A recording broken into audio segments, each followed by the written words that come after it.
What's up, everybody? Welcome back to the Trailer Park Live right here on the 2nd Street Marvel, where we're coming at you live every single Friday night at 8 p.m. Pacific Standard Time. I'm your host, Trinity. Thank you all so much for being here. I just appreciate it. You guys are so awesome for showing up here every week to watch me flap my gums and just all kinds of different stuff. Now, in case you don't already know, if this is your first time here, what I typically do is I go over some of the comic books that I pulled for the week, and then I get in and talk about a lot of things that have just kind of happened throughout the week out there in the world, maybe whether it's in the fan universe or the Twitter universe, all kinds of different things going on out there. And no different than any other time, I am going to get started right off the top talking about some comic books. Now, I did drop some reviews on some of these already, and you should definitely go and check them out. And then there are some others that I'm going to be dropping some reviews of. So the first one is X-Force issue number 2. Guys, this book was awesome. Okay, they did some really cool things in this book. I'm not sure if you guys have been keeping up with this, but basically in X-Force issue number 1, Professor X was killed. Yeah, that's right. They caught him on the nation state, or basically Krakoa, which is where all the mutants are going to and living at now. It's like their safe space, if you will. They have a safe space anyway. So they were there, and Professor Xavier got murdered after he had went to, I believe it was Sokovia. Had some, he was having some drinks and everything with the people, and they put this little tracker in his wine, and it ended up tracking him, and they went and they killed him.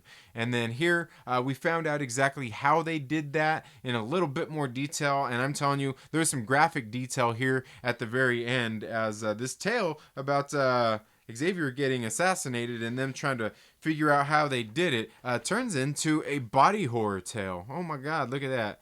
Very last page of the book, man. It got pretty gruesome, man. Like that's like, woo, man. That's some pretty heavy stuff there going on in the X Force. Very very good book. If you have not been keeping up with the X-Men and the X-Men universe, I dropped a video not too long ago, I think like last week or so, ranking my list, a ranking list of what titles I think you should be reading if you want to read this series, what ones, I think you should be reading according to importance in there, and that one was actually number 2 on the list. Now, the next one I want to talk about is Invisible Woman, issue number 5. This is the last issue of the Invisible Woman miniseries, and I gotta tell you guys, like, man, it seemed like it was a lot of build up going somewhere, and I didn't end up liking the ending of it. I don't know. It seemed a little predictable. It's not terrible. It's not a terrible book, but it just seemed like it was just, I don't know, almost like it was just kind of just going on and on and on. And, there was, never really, I don't know, it just didn't have a really great climax and ending to the story, if you ask me. Again, it's not terrible, but, it's not all that great.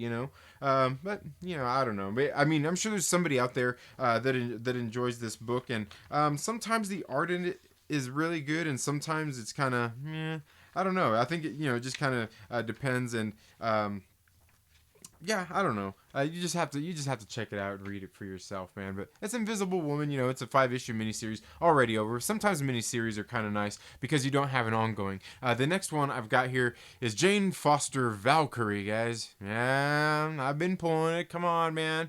I review comic books here on the channel. Don't you say nothing, okay? This series is actually pretty good. The first 2 issues I thought were kind of, I don't know, like the kind of the introduction and everything to get you into the character and all that stuff, what was going on.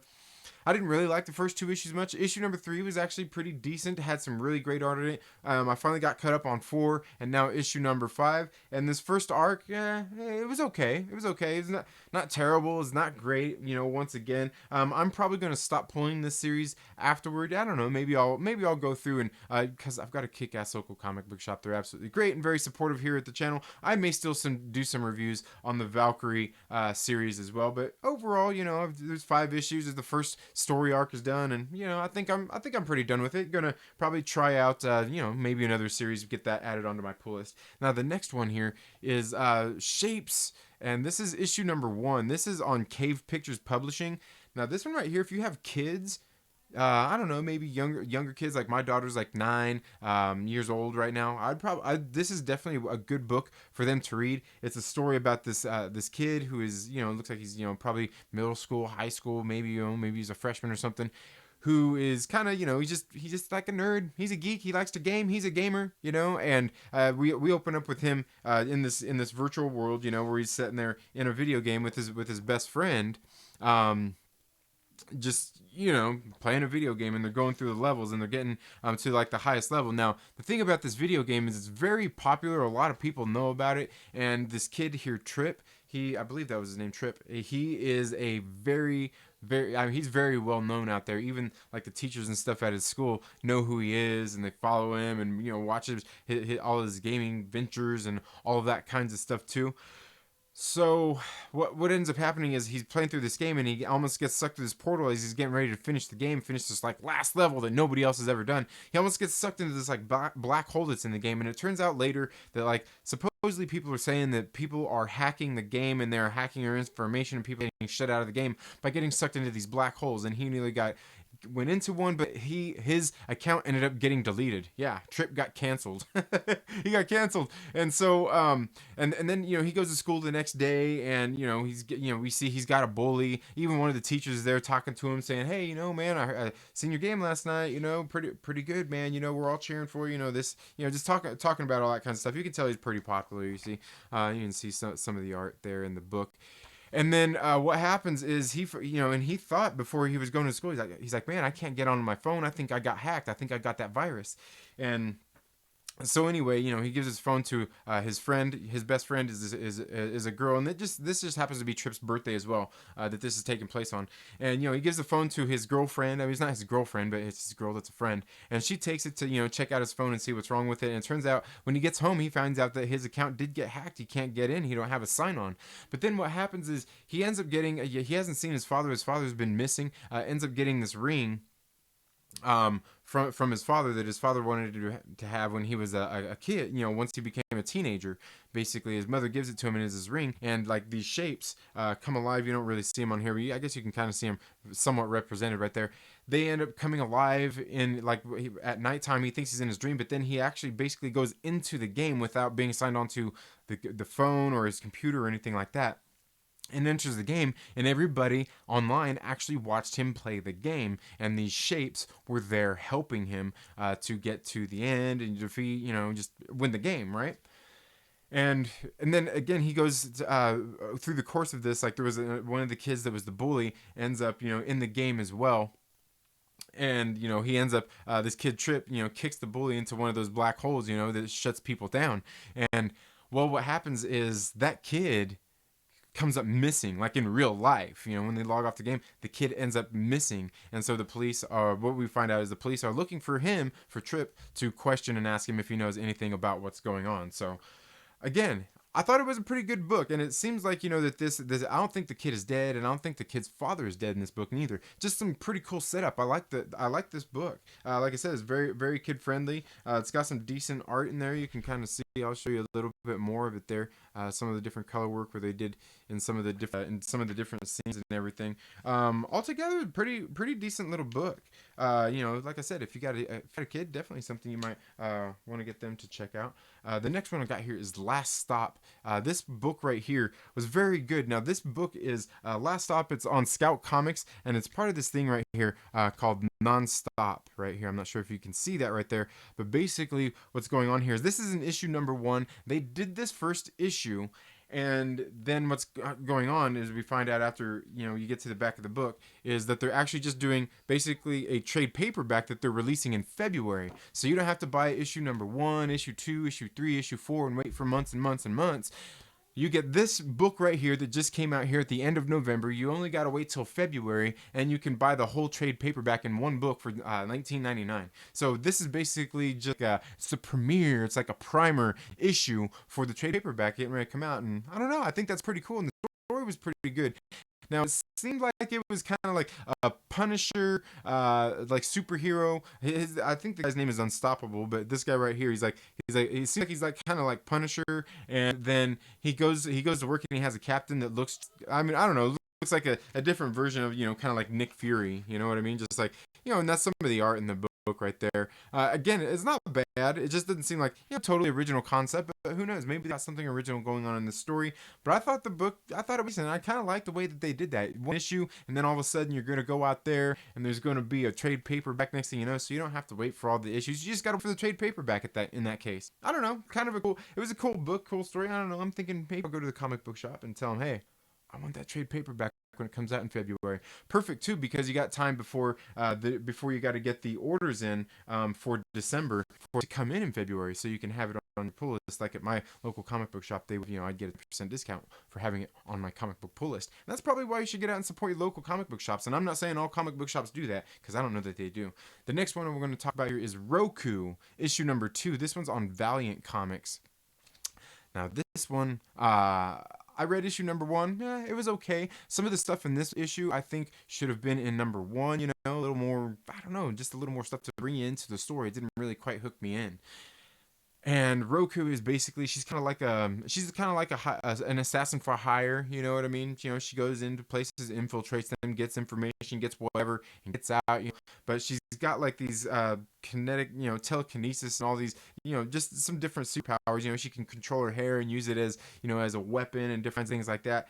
And in here we find that what she got is she got a mission, she got a bounty, a little kid. Man, almost sounds like the Mandalorian, right? Hey, anyway, she's got this kid that is somehow like kind of enhanced, and she has to take in for this bounty, and a lot of people are after this kid. We find out in this book, and we find out why they are after that kid, because this kid knows a lot of information. Pretty crazy stuff here.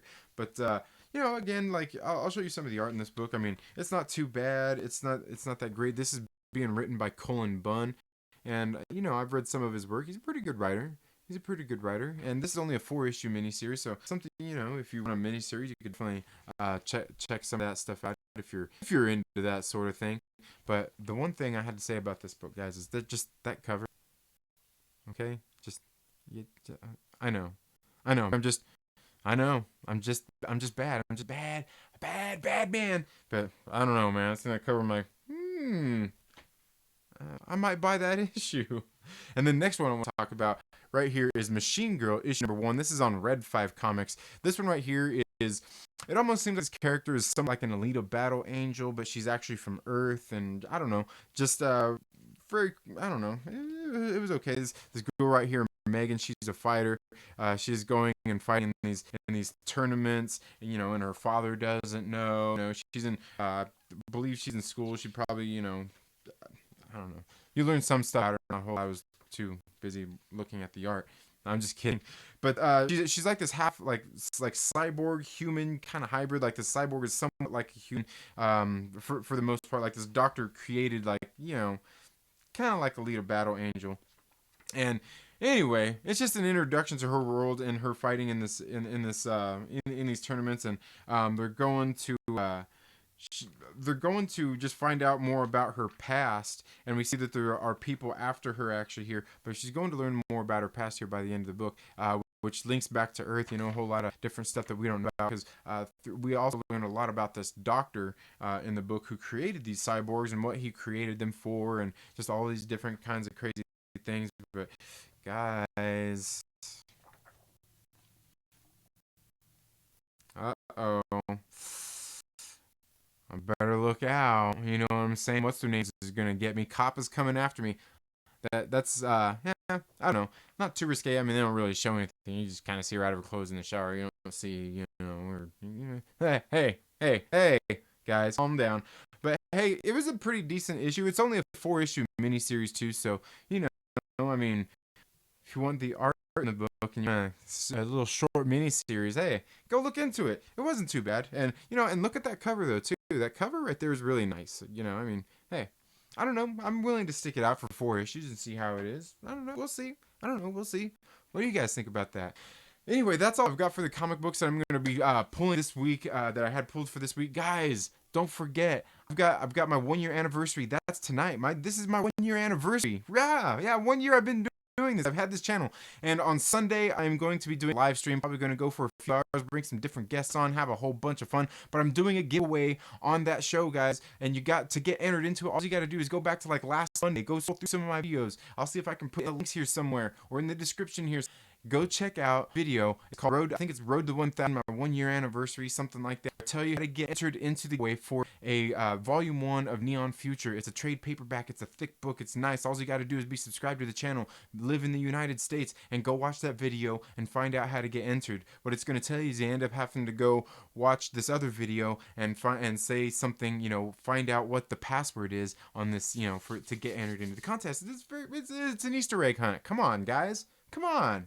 You want me to just make it easier? Say, hey man, just put this down in the comments below. Put F down. Come on, guys. Come on. I'm trying to bait you into watching my videos here. You know how us YouTubers are. Always thinking about ourselves, thinking about views, thinking about all kinds of stuff, right?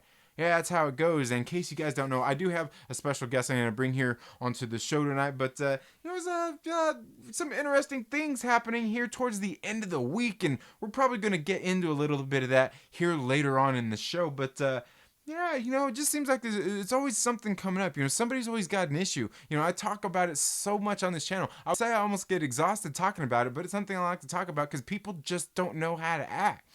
You know what I'm saying? Like they just don't understand certain things.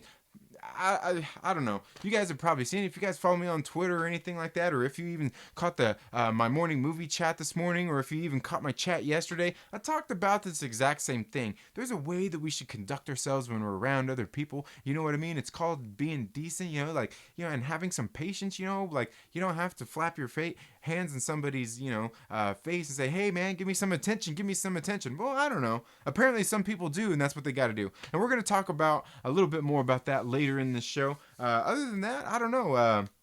Don't really have a whole lot of other like comic book news right now, but well, also that episode 4 of The Mandalorian did, premiered today. Did you guys check that out? Let's let me know down in the comments below, and we'll make sure that we end up talking a little bit more about that. But right now, we're gonna go ahead. I'm going to get onto my computer, and we're going to go ahead and, just get everything going with one of our live guests. So let's go ahead and get started here. One of our live guests. What's up, everybody? How are you all doing tonight? I hope you're all doing very good. I see we got a lot of great people here in the live stream today, guys. Let's see, we got Joe, Lau, Tommy, Lou, we got the Senate Comic Jabroni, we got the Lonely Banter, Snowdub Music and Entertainment. I'm sure he's here, and somewhere he probably said, Jenner check!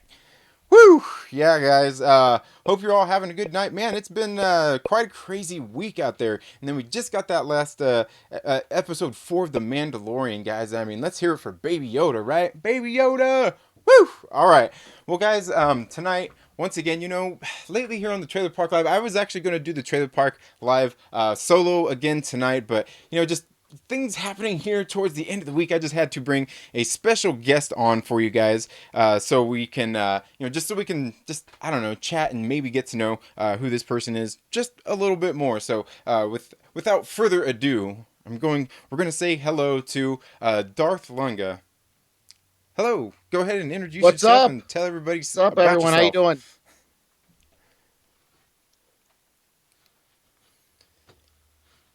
So yeah, go ahead and tell everybody about yourself, your channel, and Sure, and what you do. Yeah, so I mean, I have a new YouTube channel. I'm new to YouTube. It's a Star Wars centric channel. We talk about Star Wars most of the time. I'm part of the Gray Order that was started over there by Joshua and Denna Nerds. And I know Second Street Marvel's on board with the Gray Order as well. And I do primarily talk about Star Wars. Just do updates on new content like The Mandalorian that just aired today, episode 4, and we'll do Rise of Skywalker and all the other good things that are coming for it. So majority is going to be on Star Wars. Maybe I'll talk about some other things here and there, but yeah, we're going to focus on that. And I am happy to be here, and I appreciate you having me on, man. Yeah, and again, so you've been doing YouTube for, you say, just a couple of weeks? Is what you were 2 saying? weeks. 2 weeks. 2 weeks. 2 weeks, brother. All right, nice. And is that when you started the Great Council channel? Great Council channel, yes. Okay. My channel's the Great Council. It was me and another guy that we met in a Discord channel, the Great Order Discord channel, just started talking, and we're like, hey, we could do this as a live stream, just conversation back and forth, and maybe talk to fans. And we started it, did one live stream, and then he decided he didn't want to do it no more for his own reasons. So now it's just me. So it's my channel, and I'm just trying to figure this out as I go along. But luckily, I'm a talker, so I can always find something to babble about. So. Yeah, right on. Yeah, that's good, man. You know what's funny is like when I first started my channel, I was actually talking about doing this with my friend. Like, hey, man, just come over to the house. He probably lives like 7 miles away from me. He don't live very far, just across town. And I'm like, hey, let's do this. You know, come over. You know, we'll do some live streams. You know, or something. We'll do some videos, just talking about movies and stuff. And he's like, Mhm. yeah, sure. Well, I mean, nothing really ever came of it. You know, like he never came over. And so finally, I'm just like, dude, I've got to do something because I actually started my channel to talk about theories in the MCU. Mhm. Because I just started just a year ago. Like I said, my this is my 1 year anniversary, and everybody in the chat, make sure that you go follow the links down in the description. Send me some money and stuff. It's my 1 year anniversary. You know, like I'm Yeah, one one year year old anniversary, now. man. Come on, Ah, support the dude. come on, man. No, That's a so buck. so Something. I started just basically to present my own theories in the Marvel Cinematic Universe because I was on here. Found a lot of channels like that I was following at the time. Like War Stew was like the first channel I followed, and Mm, then went down that whole rabbit hole. You know, there's like the Everything Always and the Cosmic Wonder and just all of those different channels. And I was kind of watching all those, and that's when I came across like the Den of Nerds, and I was like, oh hey, I was yeah. like, hey, I like the way this guy does it, and I swear like last year at this time, or I mean, because I started my channel after that, after I Mm, started watching all these channels, but I think at the time he might have been at like 20,000 subscribers, and yeah. that thing's blown up over this past Blowing up. year. And I'm like, cool, man. And I'm sitting here, they're past 100,000. I'm like, hey, man, this thing's really, really gone on. So that's pretty cool. Like obviously he knows what he's doing there, with Mhm. growing his channel and knows how to work all that. Josh is very savvy about that kind of stuff. Yeah, yeah. He's very business savvy, and I mean, like I said, I was just doing this just for fun. I wasn't expecting anything out of it, and he's like, I'm gonna come on. I'll come on a live stream with you. I'll come on as much as I can. I'm like, okay, cool. So I mean, he Yeah. he helped bring over the first. I'm three.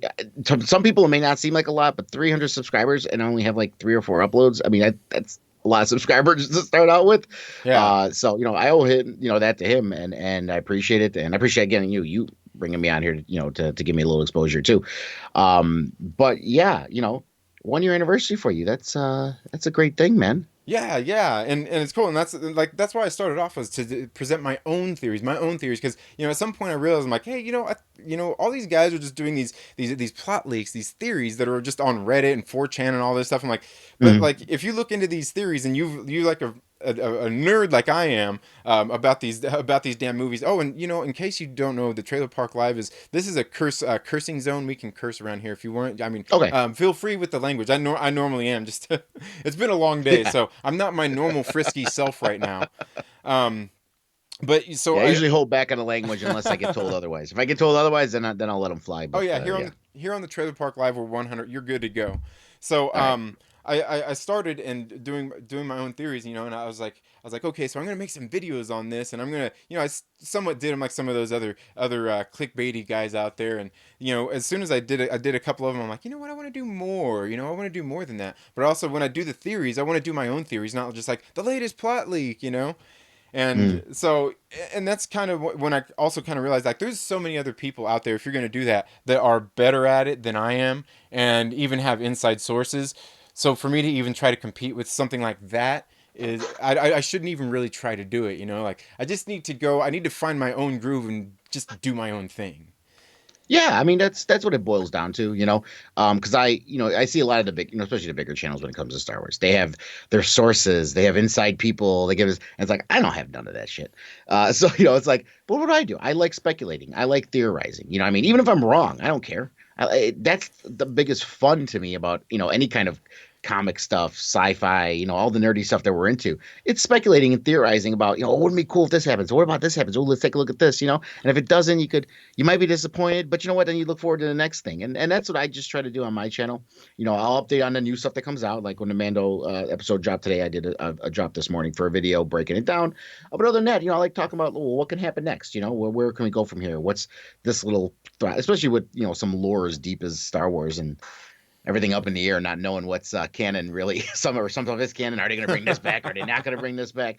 But I think the speculating's fun, you know. And this episode that came out today kind of killed one of my theories because I was in the belief that he was a Mandalorian, actual born Mandalorian, and we were going to find out, you know, his heritage, you know, be he a Vizsla or a Krez or whatever. But yeah, by the way, I don't know if anyone's watched it. I might spoil some stuff if no someone's watched Mandalorian episode 4.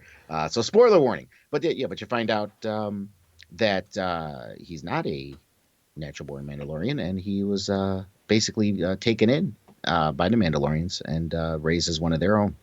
So, you know, that was kind of killed my theory. But you know what? It's okay because now I can speculate more stuff.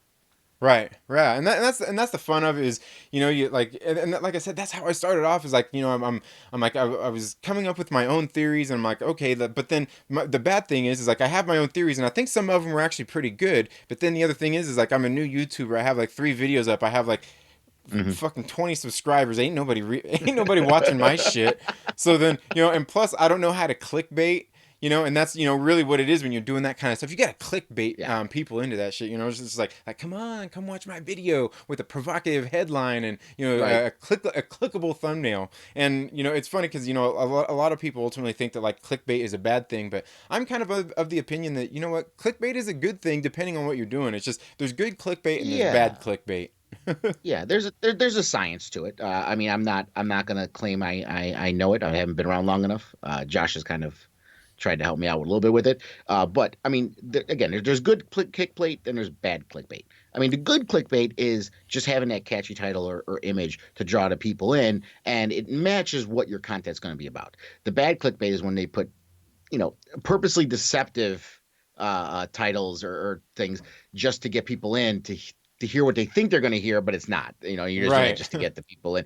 That one, it can be kind of shady, but it's, you know, it's kind of a gray area too. You know, it all, you got to use your own integrity and think what's good for you when you do it. You know, but overall, yeah, no. I mean, just being smart with the titles, being smart with the thumbnails. There's nothing wrong with that. That's very important actually to get people in.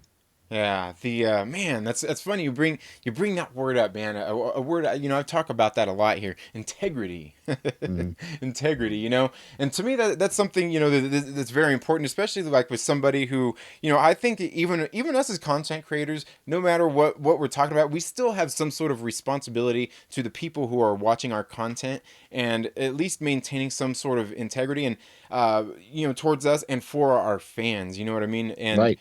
in so many different ways, and that's why even like I've noticed, like even me, I've kind of started to really shy away from a lot of those like those clickbait videos. Like when it comes down to that kind of news, I really just go to the Den of Nerds for that because, you know, Yeah. like I said, I used to watch a lot of War Stew. You know, he was like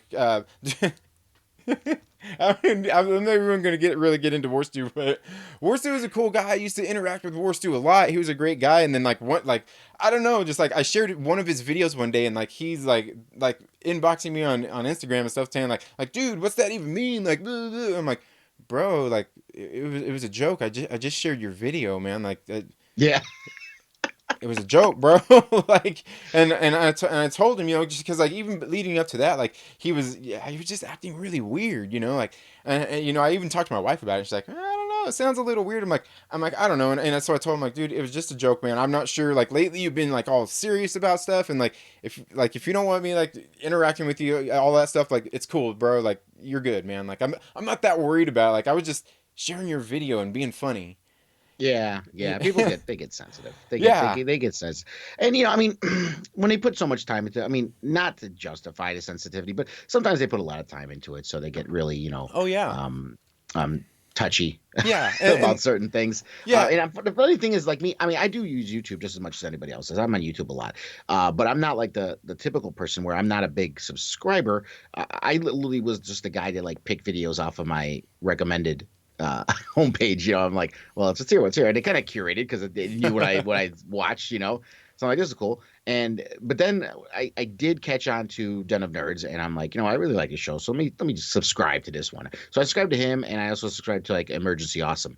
That's where I get a lot of Star Wars and Marvel, and he does the fantasy stuff too. So he does Witcher and Game of Thrones when it was on. So he kind of filled all of that for me too. And then everything else, I just kind of just clicked along if I saw something like, you know, I ran into Geeks and Gamers, and I looked at that a little bit, and it just wasn't my feel, and and find some other people. So basically, now, I mean, now with this channel, my subscriber list is bigger because I'm subscribing to all these other channels. Because if I'm going to create content, I should see what other people are saying too. So now I am Right. subscribed on this channel for a bunch of people, but like my personal one, it was like just like 2 or 3, and that's all I did. Yeah, and that's I think I'm kind of the same way. Like I subscribe to a lot of channels, and I do that too. Like I'll subscribe to some people's channels, like check them out for a while. If they like content, if they got content that I like and they're doing it Mm. consistently enough, hey, I'll stay. Even if they're not being super consistent, as long as they're doing content that I like watching, yeah, I'll stay subscribed. But yeah, there's plenty of channels out there, and it's not that there's even channels that I don't like. I don't follow them anymore because like, you're not Yeah. doing like I'm not into that. And fortunately for me, like none of those clickbait things come across my newsfeed anymore. Like Right. any of the Right. clickbaity stuff, like because like I said, even worse dudes like acting weird. I'm just like, hey, bro, like it's all good, man. I was just like. I was just trying to be your friend. Like we were hanging out, like talking on Twitter and shit like that. And then like, Yeah. dude, like I don't know. And I get like, I think he's got kind of an ego. He's got an ego. He does. Yeah. And Well, he's I kind mean, of full of himself. all of us going. I mean, the fact that we all go in front of a camera and talk to a bunch of strangers when we do this, we all have kind of an ego issue. But it's all a matter of like how do we use it and how do we control it? That's the big thing. Yeah, I think I You, think you're right. Yeah, I mean, somewhat. I mean, the thing is knowing that like, um, I guess maybe he's just not humble about it or something. I don't know. yeah, Just like yeah, or like a lot of people these days look to social media for validation and social right. validation, all those kinds of things. And sometimes I wonder if that's what it is because I see some people out there who are like these big creators who are out there and they've got these massive followings, but like nobody ever talks with them, nobody interacts with them or anything like that. And Yeah, some of it's like, well, like like you're never very personable. You're not like you never like talk to us. You just make videos and that's it. A lot of them just do like those slideshow videos. You never see their faces. yeah, And yeah, and yeah. for I see me, those two. yeah, and I don't follow a lot of those channels anymore because I'm like, I need somebody I can see, like somebody I can talk to. Like I don't feel like you're cool. Like if you got the right voice and you got personality, cool, Yep, I was just gonna cool. go there. That's the That's where I was thing. gonna go because me as a viewer, it's like yeah, there's channels I can get just if I just want an info dump, and they're just dropping information. Okay, yeah. But if I'm gonna watch a video that's longer than like a minute, or 2 minutes, the voice has to be right. They have to bring me in. It has to be fun to listen to. If they're just staring at the screen or if it's just pictures moving across it, it gets kind of boring after a while. Just the voice alone, there's a bunch of creators out there, and they have a huge following, some of them. But it just amazes me because I'm like listening to their voice. I'm like, I cannot listen to this voice anymore. I need Yeah. some, change your tone a little bit, man. But again, conversely, it's true too. Then you have the people that are just, like car salesmen on there and are just yelling and screaming, and like that's too much. That's over the top now. Yeah. Let's find I that happy medium. Be entertaining. Be passionate. Have that personality, but you don't have to be like over the top either. You just find a nice middle ground. Make bro, everyone I happy.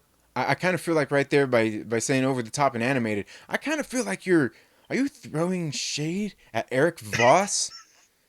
Eric Voss from or from New Rockstars? I don't throw shade at anybody. I don't throw shade at anybody. Uh, Uh, let's just say if anybody thinks I'm throwing shade, then you know what? If the shoes fit, whatever. But right? No, you know, Eric Voss is cool. Like he's one of the guys too. When I first started my channel, I kind of wanted to be like that too. Like kind of mm, like him, just nerdy. Like yeah, I'm not afraid to be a fucking nerd. Yeah, I'm a nerd. So what? I like this shit. right. It's okay. It's okay. And it seems like so many times these days we get there are people out there who they're afraid to let their nerd out. You know what I mean? Oh They're afraid yeah, to let oh their yeah. nerd But out. you know what though? It has changed recently now because nerdy's sexy now.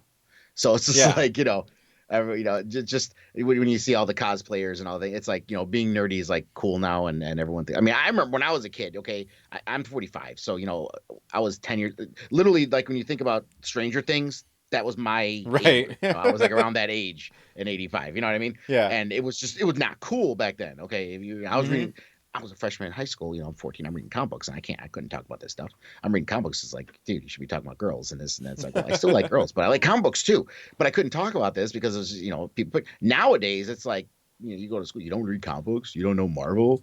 You don't know that, and it's like it's the in thing for younger people now to be nerdy. You know what I mean? Yeah. So I think they got it a little better now than when I had it when I was younger. But Oh yeah, yeah. no, Yeah, yeah, it's certainly cool to be a nerd nowadays. I mean, yeah, you get all the merchandise out there. You get all the movies mhm. coming out and everything like that, And that's why I say like, I see a lot of these people these days that are like, especially nowadays, especially like, remember when Sony was taking Spider-Man back and he wasn't going to be in the MCU anymore, and just like everybody's like, Lost their dude, shit.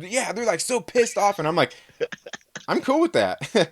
I'm okay. You know what I mean? Like, and then just people talking trash, like, oh, the old Raimi Spider Mans are trash. This is trash. Just, I'm like, okay, like, Man, you know, when those movies came out, people loved them. Shut up. yeah. And here's the thing: is like, people start talking trash like about Kevin Smith because Kevin Smith is a shill, and I'm like, Yeah. bro, like, he's an old dude like me. He's older than me. Like, we grew up in a time where we didn't have like all this shit like in our Yep. faces. You know what I mean? We Yep. didn't grow up in that time. Like, we all our stuff was few and far between. So like Yeah. like we just love seeing it. Now that doesn't necessarily mean that we think it's all the best, and that we like it all. We still be critical of it, but you know what? When I see the shit, I'm like, damn, like, I never got this when I was a kid. Yeah. Yeah. And that's why, some of the markets and stuff is so high now because all of us when we were kids and we couldn't get this stuff, now like we were like grown and we have jobs and credit cards. So now we're like, we're buying all this stuff, and it's breaking the market up and all this money's flowing to all this nerdy stuff.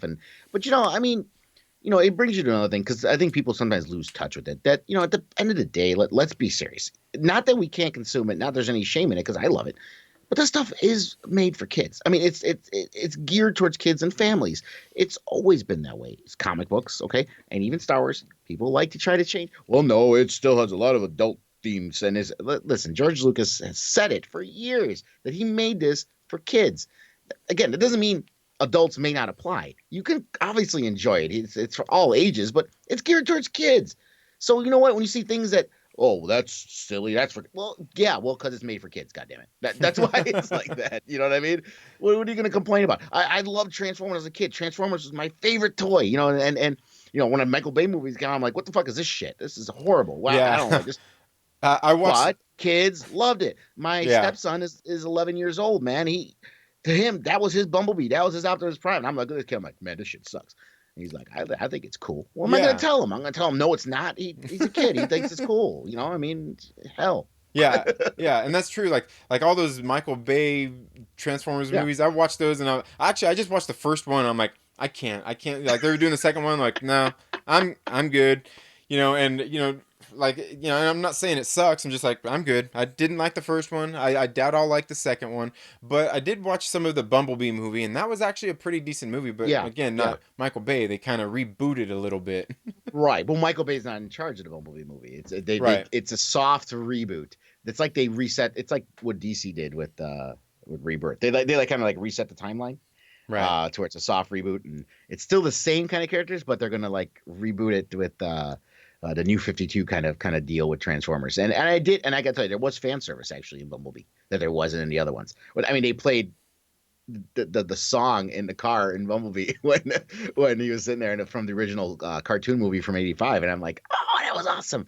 So there was a lot of there's a lot of fan service there. So they're getting better with that. I mean, Michael Bay tried killing Teenage Mutant Ninja Turtles for me too, but whatever. I mean, Yeah. he's people in Star Wars really they complain about Ryan Johnson about what he did to their Star Wars, and they're just crying. I'm like, you understand what Michael Bay did to my like entire childhood? I'm still Right. alive. I mean, it didn't kill me. Yeah. Better stuff will come along. Bumblebee was good. So I mean, move on, man. Yeah, that's fun. Yeah, and seeing that's me too. Like when like I said, when all these people out there talking trash like about the Spider-Man and everything, I'm like, man, that if it wasn't for those Sam Raimi Spider-Mans, a lot of Hmm. this stuff wouldn't have come out. People talk trash about all the X-Men movies that came out. You know what? If it wasn't for Bryan Singer in that first X-Men movie, we probably wouldn't have most of the No, movies that we have nowadays to watch. It wasn't just Jon Favreau and Kevin Feige that started this whole thing right. off, man. Like, it started years before that, and Kevin Feige was involved in some sort of capacity back then too. So, Yeah, you yeah. know, And it's not just Marvel. In Batman.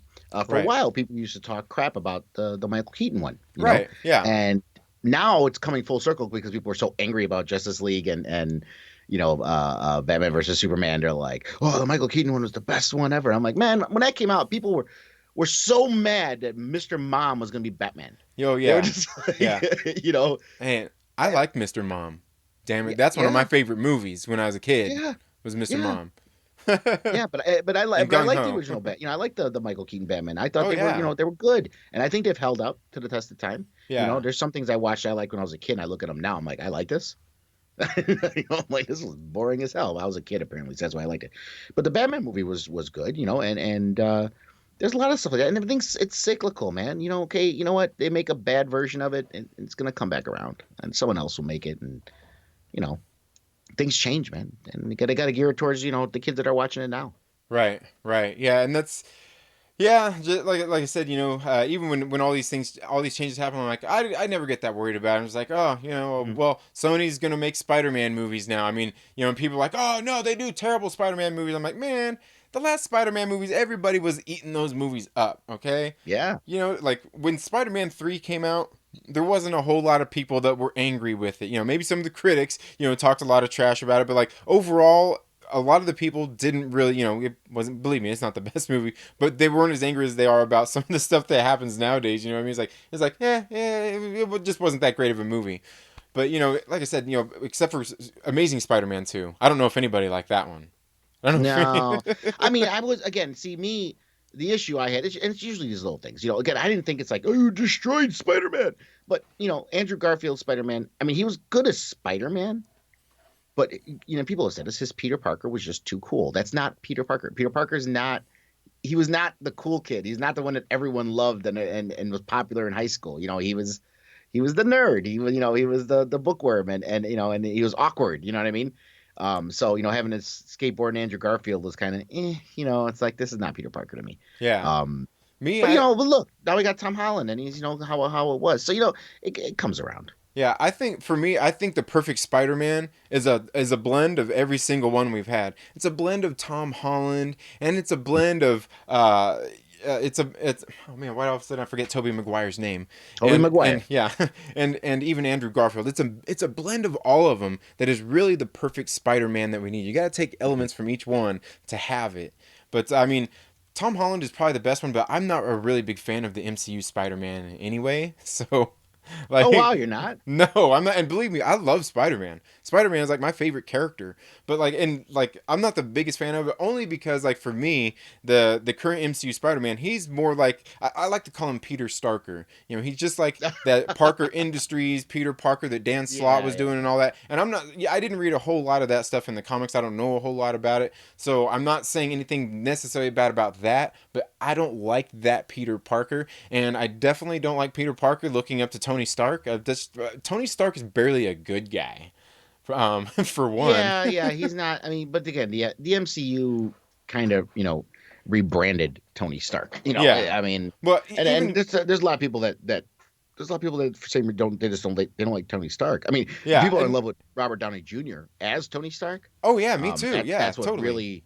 Yeah, really pushed it. But when you think about how Tony was in the comic books, it doesn't always jive. I mean, maybe with the whole Sokovia Accords, that's kind of that was a Tony Dick move, but overall, Robert Downey's Tony was a little too moralistic and good of a guy.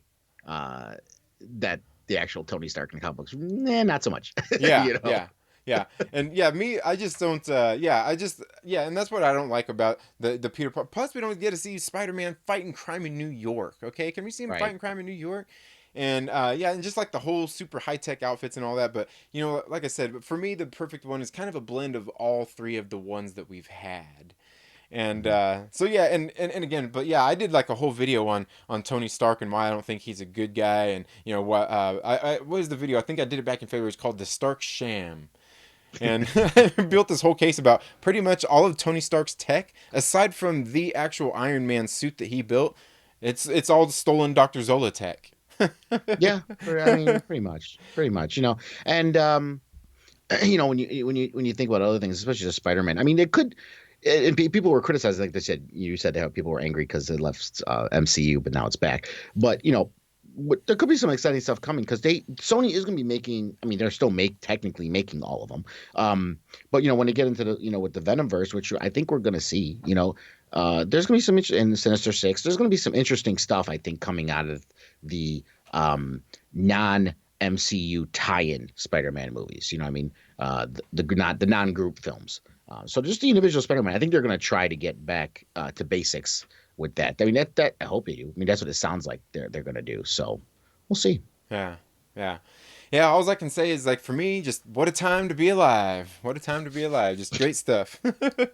Yeah, yeah. I mean, you know how much I want. Again, we're talking about when we were kids. When I was a kid, it's like, oh, I wish I could see this stuff on the screen. So my big excitement was when they made the Transformers movie. I was like, oh my god, because you never saw anything like that put on the big screen.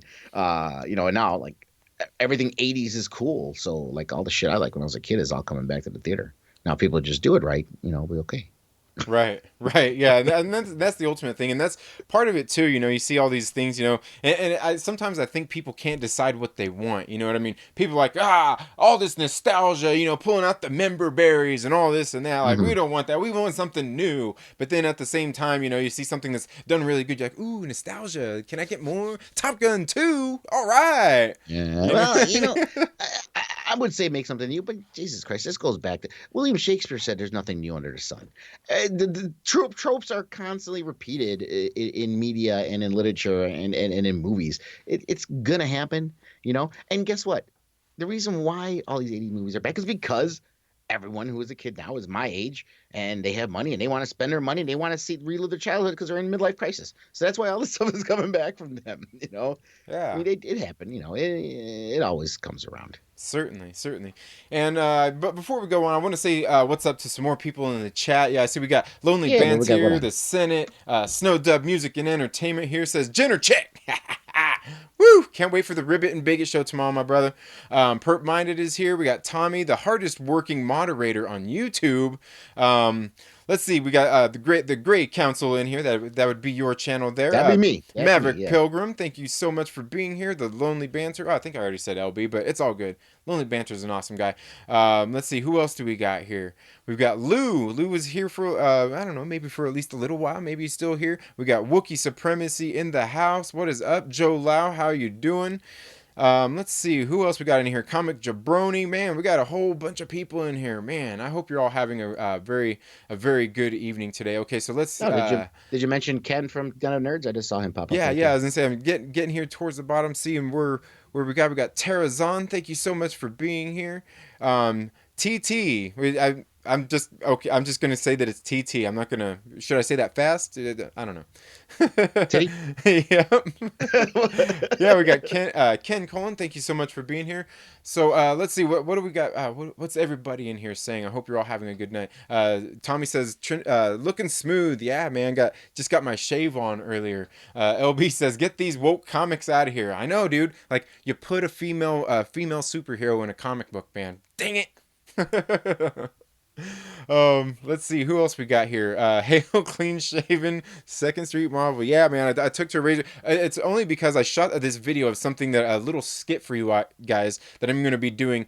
Probably maybe I'll save it for Sunday that I think is going to be good. I think you guys might like it. It has something to do with Kappa because we all know then Kappa's after us, right?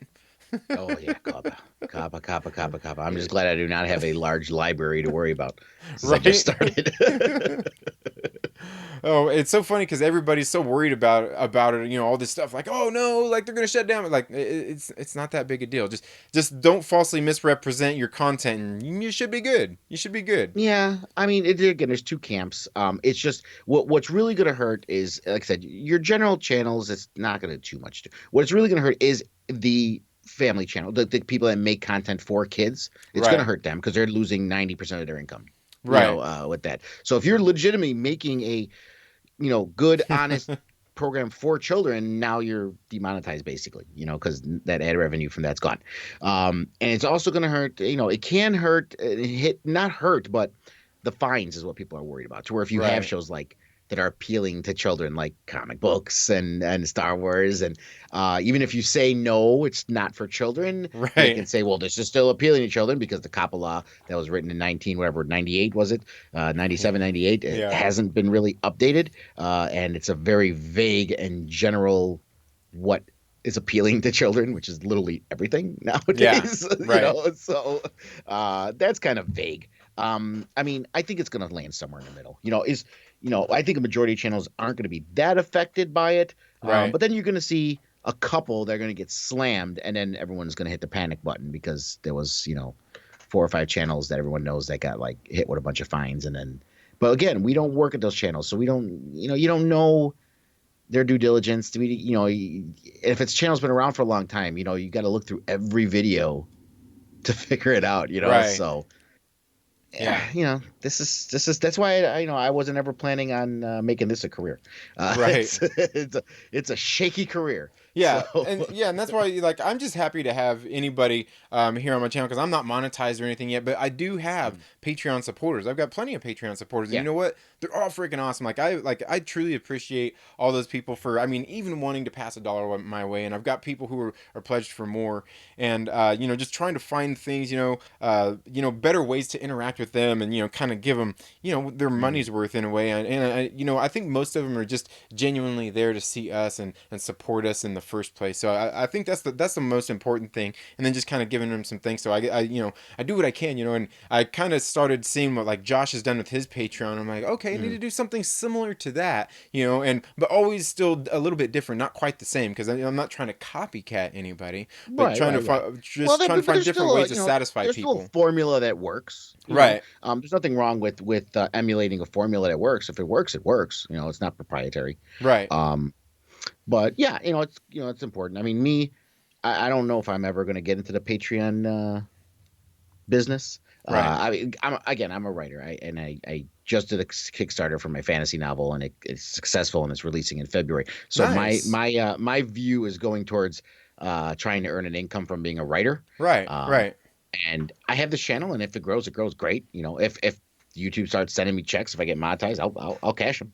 But that's but I'm not gonna right, like right. worry about the income coming from this. And if anything, it almost seems like even though it's not Star Wars, and there's a lot of nerd crossover. When the book releases or I do other books, I can always pop it up on my channel and say, hey, by the way, instead of supporting me on a Patreon, go buy my book.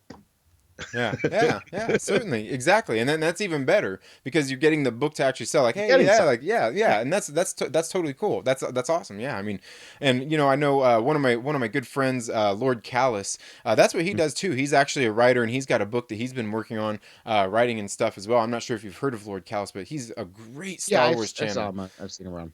Yeah, yeah, he's great. He does some great stuff, but yeah, that's what he does. I mean, he does mostly does writing, and you can see that like in his videos too. Like, okay, like this, like I see his videos. I'm like, okay, like you can tell he's got some scripts that he's going over and things like Mhm. that. That he's really got he's got his shit planned out. Me, I turn on my camera and flap my gums like an idiot. You know what I mean? I And mean, it just I works when I out. have uploads, I do try to script it. Now I'm not sitting here revising it and writing it 30 times. I literally type it up like right before I turn the camera on, Right, and I kind of just have it to glance at while I'm doing a recording. But yeah, obviously, when it's a situation like this, live stream, there's yeah. no script. Well, and But the again, I thing have I have the is gift of gab. Being Italian does that. So right. Yeah. As I'm saying, the thing is too, like when you sit down and actually just sit there and write it, like you remember it and you're kind of going Mhm. along with it anyway. It's just like rehearsing at the same time you're writing it anyway. Right. So I find that works a lot. In times when I used to sit down and write scripts, it's like, okay, I would sit there and write it and be like, okay, I remember it. But then I would sit there and I would speak it, go over it a couple times. I'm like, yeah, it doesn't flow quite right. And I go through and revise it again and then be like, okay, perfect. It's ready to go. Yeah. And plus it's nicer too, less editing in videos because editing videos can be Oh, painstaking. man, that's the thing I hate about this so much. When I started this channel, that was the whole point. When I was talking to Urson, we started this great console. I'm like, okay, we're just gonna do a live stream because I do not want to do any goddamn post production.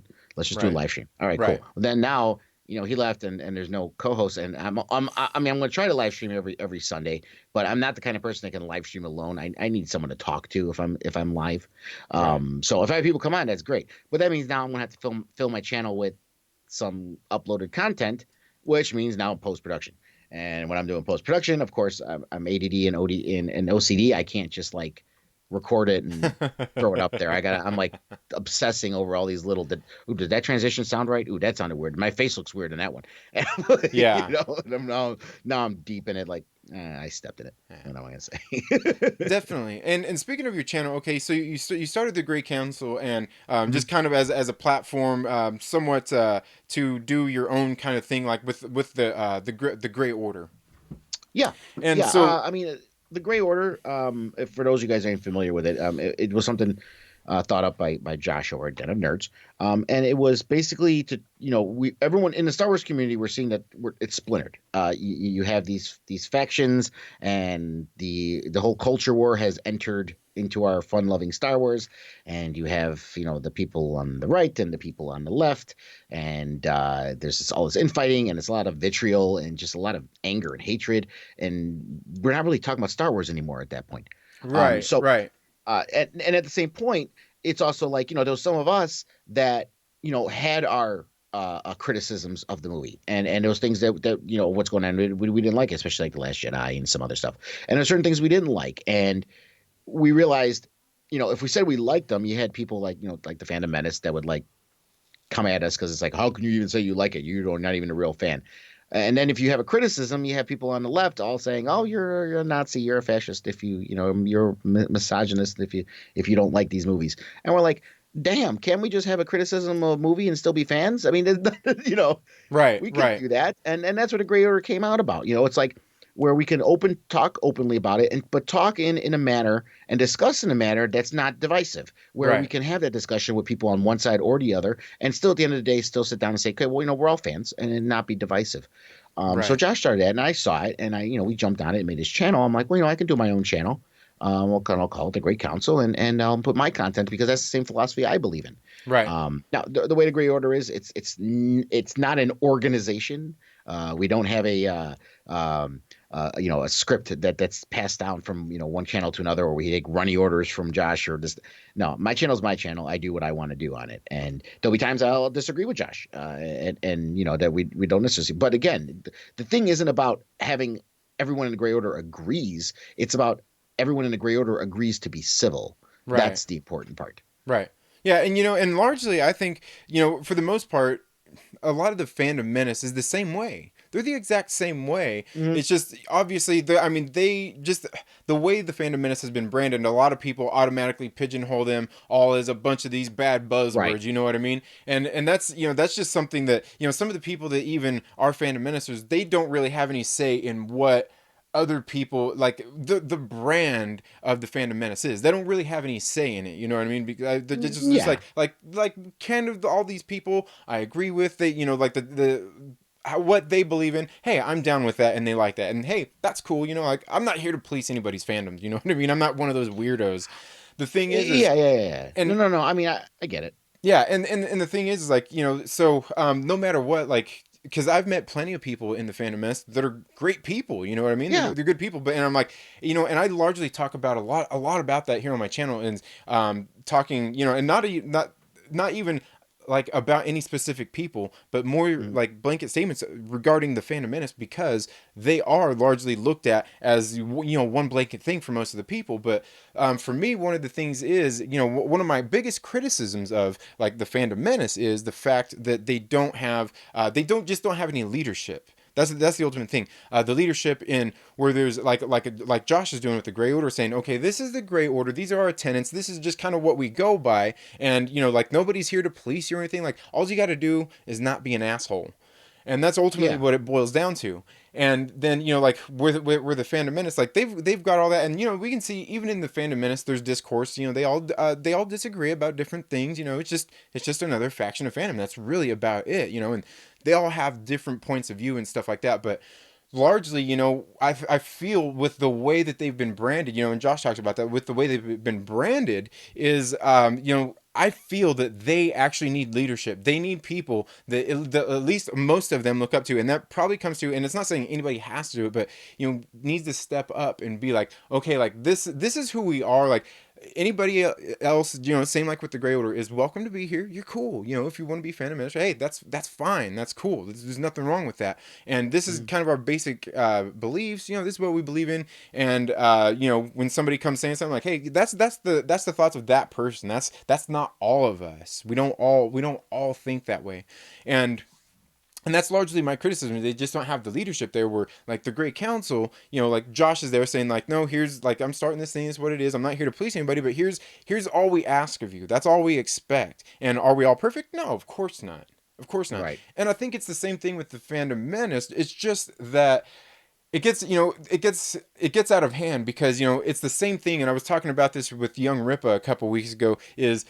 All of these fandoms have now almost been to the point. It's not where it's necessarily the politics that are involved, but it's become a political game in the same Right. sense, where it's people slinging mud at each other about different opinions and this and that, or just because you hang out with these group of guys, that makes you this way, and it's like that's really not how it is. Well, well, me here's my take on it. I don't particularly say they need a leader because here's the thing. The way social media works. I mean, if you think about social media, not even talking about YouTube, social media, they're called influencers, and they're called influencers for a reason because one word out of their mouth mobilizes a legion of followers. Okay, Right. they're not a leader. They're not a leader. They just it's that what they say influences their fan base and they get mobilized. Okay, and then you have the people backing up. I can't control my followers, but you know what though, but you know what you're saying is going to instigate them at the same time. Okay, so it's not me. I don't see it as a lack of leadership. I see it's people have an influence and a power, but they're trying to say I don't have that power when they do. But that's And they that's need that's where to the they need leadership to comes in at, though. yeah, but even if they just recognize it that they have that, you know what I Right. mean? Even if they just Right. recognize that, or at least, I mean, I think they do recognize it. It's Right. acknowledge it. That's the Right. word I'm looking for. If And you that acknowledge that you have it, and right. then tell people, because their thing is, I don't want to tell people how to act, but at the same time, you got to say if they're influenced by you, you got to say, hey, don't do this in my name. Don't do this just because I'm influencing you for this or that, blah blah blah. You gotta own that, and Josh said too. The reputation, there is lots of good people there. Don't give. There's people that are in the gray order right now in the Discord chat that were Phantom Menace. You know what I mean? Yeah. So it's not an indictment on every single person that says Right. they're the Phantom Menace. But at the same time, you earned that reputation. You know Right. what I mean? And You, see, you've earned it. and So that's it wasn't you weren't labeled it. right. You And you that's kind of that's earned my it. thing with the leadership thing. That's why I say that they need that. They need somebody to at least step up and be like, hey, like to step up and have it. And it's not just one leader. I mean, obviously it's a big enough movement, and that's kind of how it is. Is there's got to be several people, like a council, who Yeah, but if uh, they who are acknowledge there. that, then they're culpable. That's the Right. problem. That's But well, that's why they here's don't look. here's the thing though, is to at least stand up and be like, "Hey guys, like, to reel it in, to keep it reeled in." It's not saying that you have to police anybody, but you need people there saying, at the forefront of all this stuff, just kind of handling some of that kinds of stuff. And that just goes with anything. And that's why, and it's not to say that they're not successful. I mean, they're doing what they do, and hey, they got Yeah, they got their thing going on. They got their section of fandom, and hey, that's cool. They're doing that. But I still feel that no matter what, you still got to have people who are there at the forefront. And they do have very well spoken people who could do that. But it's like I said, again, nobody yeah. wants to take But responsibility they don't just want, for yeah, exactly. They that. don't want to take For responsibility. that. They don't want to acknowledge it Right. because then they feel responsible if people do dumb things. But here's the bottom line: even if you don't say you are, just like Uncle Ben said, with great power comes great responsibility. And if you have that power, you're responsible for what happens when you influence with that power. You don't have to directly say to Right. someone, "Do this, do that." But if they're using your talking points, you know Right. what I mean? And So and you here's got to the thing. acknowledge that. And yeah, and here's the ultimate thing too, is the fact that really when it comes down to all this is that it's all just social media. It's all just Yeah. people interacting on social media. That's all it really is. And that's all it really is. So and like I said, that's the interesting thing about all of it. And that's why, I generally myself, I like to talk to everybody on all sides of Yeah. it, is because I like to talk to people, and I like to understand people and see people's point of view, Right. which is, I mean, kind of like why I had you on the show tonight, because I don't really know you. I know there was some beef going on with some weirdo being strange, trying to A police, kerfuffle. yeah, trying to police fandoms on Twitter, and it's like that's not how it works. Like No. even in a movement, like even with the Gray Order, even the Phantom Menace, just because like you still like there's like you said, there's some sort of responsibility there, and just because somebody identifies with that and these people doesn't mean that they're a bad person. I mean, it just means that's who they get along with. You know what I mean? Like I Yeah. talk to a lot of those guys, and a lot of them are really good people. I mean, they're well-spoken people, but like I said, people are going to pigeonhole 'em just the same way as anybody does anything else. And like I said, it's just weird because like you're 45, I'm 40. Like this isn't the world I grew up in, and that's why No. like here largely on my channel I talk a lot about a lot of that kind of stuff because I like I said, I interact with pretty much everybody. Like Right. that whole thing on Twitter today. Like I interact like Mad Max is a cool guy. I like Max. He's a great guy.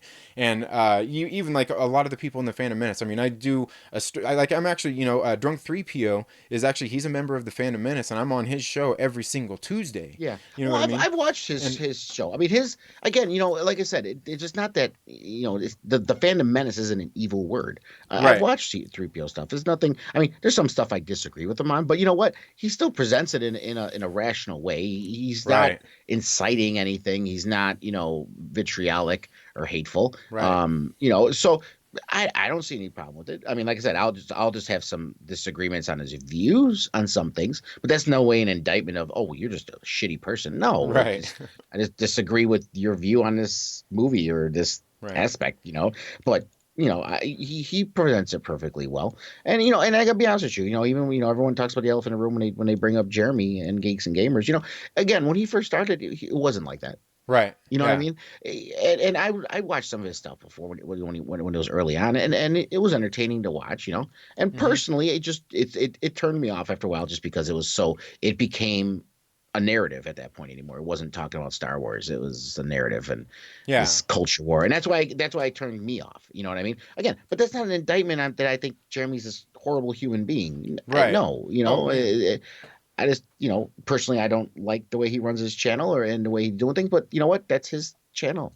Right. He do it Yeah. however he wants. you Yeah, know. and I'm the same way. Yeah, I agree the exact same thing. Like and like me and I've talked about this before. Like I see him on. I've watched some of their videos occasionally. Watch some of the videos on Geeks and Gamers. I don't have anything Mhm. against him. And I've even talked about this. Like I said, Drunk 3PO is a good friend of his, and and said stuff. I'm like, and I even told him like, I'm sure if I met Jeremy, like he reminds me of a lot of the people that I grew up with that are my friends. Like just the way he acts. Like just on camera, you can tell he's kind of churching it up a little bit, and Yeah, like yeah, yeah. and I don't have any problem with that. It's not that. It's just for me. It's just like the content. I just don't put out enough consistent content that I like. Right, right, So right, right. and why I don't think anybody wants to stay subscribed to channels they just don't watch their content. But I could even say the same thing about like Ethan Van Sciver. I think the dude's funny. I like his stuff. But I'm not subscribed to his channel, and he's a big enough channel. He's not hurting for views from me or anything like Right, that. right, right, But right, I right. occasionally stop in and watch some of his videos. I'm like, hey, cool. Like I just like seeing different people with different views, and I like watching different things anyway. I don't care if it's something I agree with or anything like that. But for some people, that's just not good enough. You know what I mean? Like they have to, like everybody has to. They want people to agree with them, and that's how it is. I've ran into some of these weirdos. It's like no, you have to agree with me, and they're fighting you Yeah, tooth and nail to get you to agree with them. It's like, but I just don't feel that way, and you're just like all they want you to do is just agree with them, and it's like, but why do you just want everybody to agree with you? It's like it's the echo chamber, right? yeah. My favorite line? It's funny. This is one of my favorite lines, and we were when I was out with my girlfriend on the other night. There was a sign actually on the bar, and it's funny. It says, "I'd agree with you, but then we'd both be wrong." So that's my line with it. Everyone has, its opinions are like assholes. We all have one, and no one wants to smell it. But yeah, you can't force people to agree with you, and you can't, for whatever reasons people disagree. I mean, there's certain obvious lines. If someone is being a complete shitty human being, they're being a complete shitty human being. But if you have an opinion on a certain issue and you say, well, I don't see it that way. You know what I mean? And your intention isn't about hurting people or anything. It's just, well, I just don't agree with that. And suddenly you're labeled because it's like you don't agree with them, and you're this, you're that, and they want to come at you. But how can you not agree? If you don't agree, you're a horrible human being. Nah, Right. Yeah. fuck you, Yeah, fuck you. and to You me know that what? yeah, to me that's just weird, like people like policing fandoms and stuff like that. Like Yeah, like I said, like I talk about the discourse and some of those stuff and things that I don't like and things that I think I would like to see changing. And that's why I say like, I get critical of the fandom menace in that way. Like they need some leadership. I mean, that's just me. Just that's my criticism. I'm not saying there's anything bad about them. Hell, I mean, like I Hmm. said, I interact with a whole bunch of those dudes anyway. You know, they're cool people, and Yeah. I interact with a lot of people that aren't, and a lot of people that are opposed to them. Like, like at chat. I follow Yeah. him on Twitter, and I interact with him on there. He's a funny dude. I'll go and watch some of his videos, just good stuff. Hop on Mhm. some of his live streams and stuff like that too. He's just a funny dude. He likes to have fun, and of course, what he likes to poke the bear too. So he goes Yeah. and pokes it occasionally, and and it's just it's just funny, and then people get all riled up and everything, and I don't know, like I said, to me it just drives me crazy, and it's Yeah. funny. Well, I actually messaged him a while back to see if he wanted to come on the show here, like on the Trailer Park Live one of these days, and just talk and everything. He hasn't got back to me yet, so I was thinking about just like making a rant video and adding I him a whole bunch of times on I Twitter, and I actually talked to him on his man. live stream the other night, and he's like, "Yeah, we'll do something." So, Yeah, he's a funny dude. I like his content, and that's the thing is like I like so much different stuff out there. Like, mhm. and I think that's why I like to talk about these things, and that's why I like to interact with as many people as I can, like truly Yeah. interact with them. And like a lot.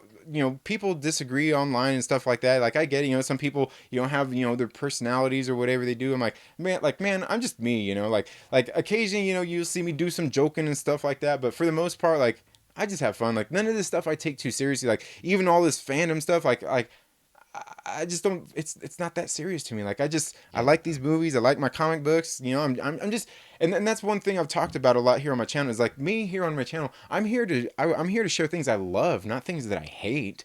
I'm not Right. here. If there's something I don't like, I'll maybe rant about it here on the Trailer Park Live, and then I'll get in and just that's it. It's done, and Yeah. Yeah. And I'm the same way. Like, just like there are people on YouTube that they're a character. I right. mean, there's a lot of people that have shows that it's a character. Now, it doesn't mean they don't believe everything they say, but there's a character. And me, I'm kind of like you. It's like what you see on my stream is what you get. You can ask my girlfriend. I talk the same way at home. When I get up, when I rant and I'm talking about something and I'm talking to her, the way I sound on my channel is the same way I sound when I'm upstairs in the living room and I'm talking to her about something. So it is me, and I'm genuine, and that's how I am. You know what I mean? I think sometimes people get a little lost in their character, and especially when they grow and their channel becomes big, they kind of buy their bullshit. They bought into their bullshit a little bit sometimes, and the ego spikes. And it can happen to the best of us. But and as long as everyone keeps perspective and just remember that this is all supposed to be for fun. We're Right. talking about fiction movies. Okay, we're talking about things that aren't real. Right. So let's just have some goddamn fun with it. You know what I mean? I mean that's the whole point. Right, yeah, and I agree, and I want to get into the chat and say what's up to some more people. See, we got a few more people in here. Damaj and I, my brother, what's up? How you doing? Let's see, we got Ryan Kennel. Ryan Kennel showing up, man. What's up? How you doing? According to Christy, how are you doing? Dylan's rants, how you doing, my brother? Great stream that you did yesterday, man. Good stuff, man. Dude, like Dylan's rants, he's got I don't know, I don't even know is he at 200 subscribers yet? He had like a solid like 10, 11 people on his live stream yesterday for nearly 3 hours. I'm like, damn, dude, like that's good. When I first started, dude, like nobody was watching my shit. Like I was just a nerd talking to the camera for like the first little while that I started my channel and doing these live streams. Even Let's even see. your camera was like turning away. Yeah, Man, I'm yeah. done. Let's see. We got Carol Brown is here. Awesome. Nice to see you here, Carol. Let's see. Yeah, we got Ken is here. Yeah, nice to see Ken here. Let's see. Random Brad Creates is here. Thank you so much for being here. Matt Jarbo. Damn, man. Matt Jarbo's here? Hey, what's up, man? Yeah, that's crazy. Still got LB in the house. Let's see who else we got. We got Eric Rigsby. What's up? How you doing, man? So, Snowdub says, "Hell, Ryan Kennel." Hashtag the Baby Yoda hater. Yeah, man. What's up with your hate for Baby Yoda? You're just so heartless, Ryan Kennel. Ryan Kennel says, "Second Street is good people. I hope that doesn't make you a sympathizer." I know, Yeah, man. Ryan. Ryan, you really need to chill out hating on Baby Yoda. Okay, there's no that is like hating on a basket of puppies, man. Yeah, Okay, you can't hate on it. It's Baby Yo-Yo, man. yeah. It's baby. Baby motherfucking yo-yo. I know that I hated on it at first too because I'm like I know what you're doing, Disney. I know what you're doing. I know what you're doing. You're trying to suck me in with that cute little baby. But again, I mean, I watch Star Wars anyway. They had me sucked in anyway. But yeah, Hey, that cute listen, little my baby girlfriend Yoda. watches Mandalorian with me now because of Baby Yo-Yo. Okay, she's not a huge Star Wars fan. She kind of just sat there and played on her phone when I would watch Star Wars. Now she's actually watching the Mandalorian because of Baby Yoda. So, you know what? It's bridging worlds, man. Baby Yo-Yo 2020, man. He's gonna world peace. He's gonna bring world peace. I'm telling you. Okay, Lonely Banter said, "Oh man, what happened? Ask my question to GA, please." Okay, yeah. What's your question, LB? What is it? Did I miss it?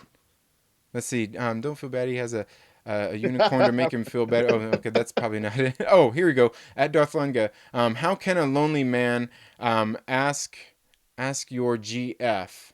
How can a lonely man ask your GF? What's the GF? Girlfriend, I'm assuming he means. Oh. I guess he's saying you're a lonely man. That how can I ask a lonely man to ask my girlfriend? Is that what you Yeah. mean? I don't Maybe know. rephrase it, Mr. Banter. Yeah. But anyway, so yeah, and like I said, I don't know. Some of these things are just weird, man. Like, and again, like you said, like for me, for the most part, man, you see me like you could take me. He said loud. I like to. Lordy, lordy, Um, lordy. I like to do things at face value, man. Like I said, I didn't build. I never decided to want to build my channel off of just like throwing shade at people. Like I've done that. Like there's one specific person that I came after one time only because like he was just like being an asshole on Twitter and like saying all kinds of shit. And I'm just like, well, dude, just come on, let's talk about it. Why like you have to be like this about it. And like, yeah, he was and the thing is, like, he was a big YouTuber. Like, he was, dude, he had like a 500,000 subscribers. You know what I mean? And, and I'm just like, dude, like, yeah, people get into this stuff and take it too seriously, and that's the thing. I was talking even with Young Ripa a few weeks ago about was just like how these political things like have like the being in a fandom, a part of a fandom is almost like being in politics now. You know what I mean? It's like the same thing. And it's just like these past few years has been absolutely ridiculous, and it always just makes me wonder like what's going on in this world, man? What's Hmm. what's what's going on with people?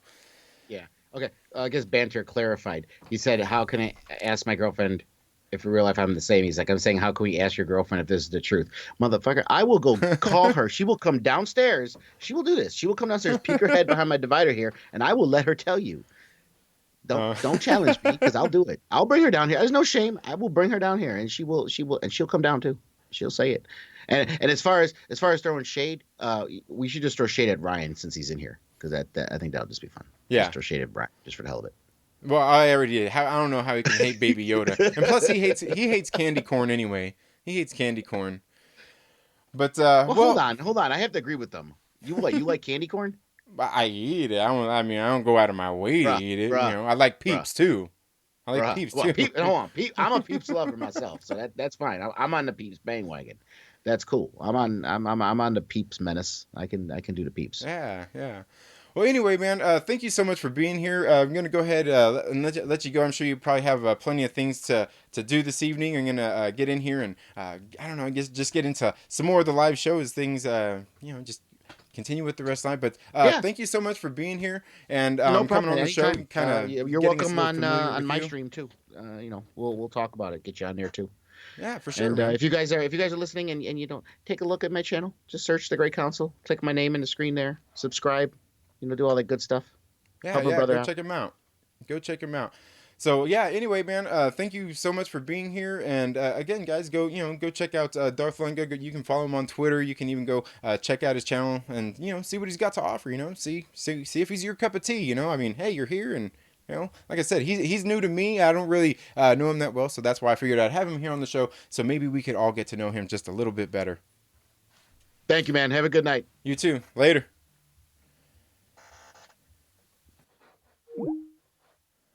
All right, folks. So how are you all doing tonight, everybody? Let's go ahead and get into the rest of the show.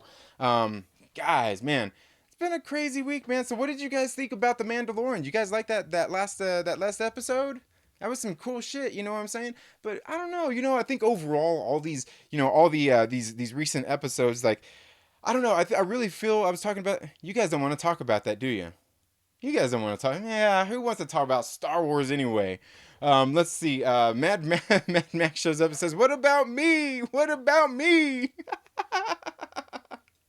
Oh man. Oh, so anyway, guys, yeah, been a crazy week, man. We had, got my new comic books. We got new comic book day. Then we got the Mandalorian today. Whole bunch of things going on. Then, of course, like I was talking about earlier, man, just like weirdos on Twitter, man. Weirdos on Twitter. What's with everybody? Like, what's with policing fandoms? Why do people feel the need to do this? You know what I mean? Like, I don't get it. Do you guys understand that stuff? Like I get it. You don't like what somebody says. Hey, whatever. You just it's whatever. But what's with people policing fandoms? Who's to say how what level of your fandom that you have? Who's to say any of that stuff? You know what I mean? Like, I don't know, man. Like aren't we fans here? Let me know down in the comments below, guys. Aren't we just fans of stuff here? And can't we just talk about stuff? Everything's got to be so this or that. Everything's ah. I just don't get it. This is just a crazy, crazy world that we're living in with this stuff, man. Like seriously, um, and people seem to they just seem to lose perspective of things, because like we all get emotional. Like we're all, a lot of these things we're invested in. You can see, like, look, I'm invested in my fandoms and my nerdy shit, but then people like they take it so serious, and they're not even being gatekeepers, you know what I mean? But like people take the stuff and like, oh, this is like, it's not even this that they care about. It's not have anything to do with that. It has to be like how I feel about my fandom. You have to feel the same way. It just I don't really get oh man, I don't really understand it these days, guys. It drives me fucking nuts, seeing these people out there that there's always got to have something to say. Like everybody's got you, like you want people to agree with you, but you want to push people away. I mean, I've talked about this before. That's not how you do it. You guys, you got to approach things the right way. If you want people to talk to you, you got to be like, you got to be like yourself. Don't be like, like I said, the kid sitting there tugging at his parent's shirt saying, "Hey, daddy, daddy, daddy, daddy, daddy." Hell, not even my kids do that, man. Like I'd be like, if my kids did, I'd be like, "What are you doing? What are you doing, man? Like you want my attention? Like just wait a minute. I'm doing something here. I'd give you the attention if you wanted it." You know what I'm saying? Like I just don't understand what's going on with these people. Like I said, earlier, people. I mean, a lot of people look too far into social media these days. They look to it for social validation. Like, sure, it's great because we have a platform to speak our minds and all these kinds of things. But then, when we get caught in the whole thing of like everybody's got to agree with her, so you got to feel the way I do and all that kind of stuff. That's when it all starts to break down. And I've talked about this before. What does anybody ever stop to think? What does that look like? What does that look like to somebody on the outside looking in? You know what I mean? What does that look like to like somebody new getting into whatever fandom it is that maybe you're trying to share and be have that be a part of, and then they see you like, man, what the hell is with this crazy ass person? I don't even like, like I don't even want to be a part of that. You know what I mean? It's just I don't know. It's so weird. It's so weird. But anyway, and I don't get it. Like, like I said, I've talked a lot about this too. You're opposed to somebody else. You don't like what somebody else thinks, so you wants to fight against them. But that's not what things are about. That's not how we grow as fans. That's not how we grow as people. Like, it's okay to have discourse. Like, we don't all agree on things. Yeah, sure, but like we can be civil about it. Like, these are movies we're talking about, and we're like calling people names and being jerks and like all this kind of like ridiculous stuff. I mean, like people actually compare people to Nazis. Yeah, people who actually killed other people with guns. Like, yeah, yeah, over words on the internet.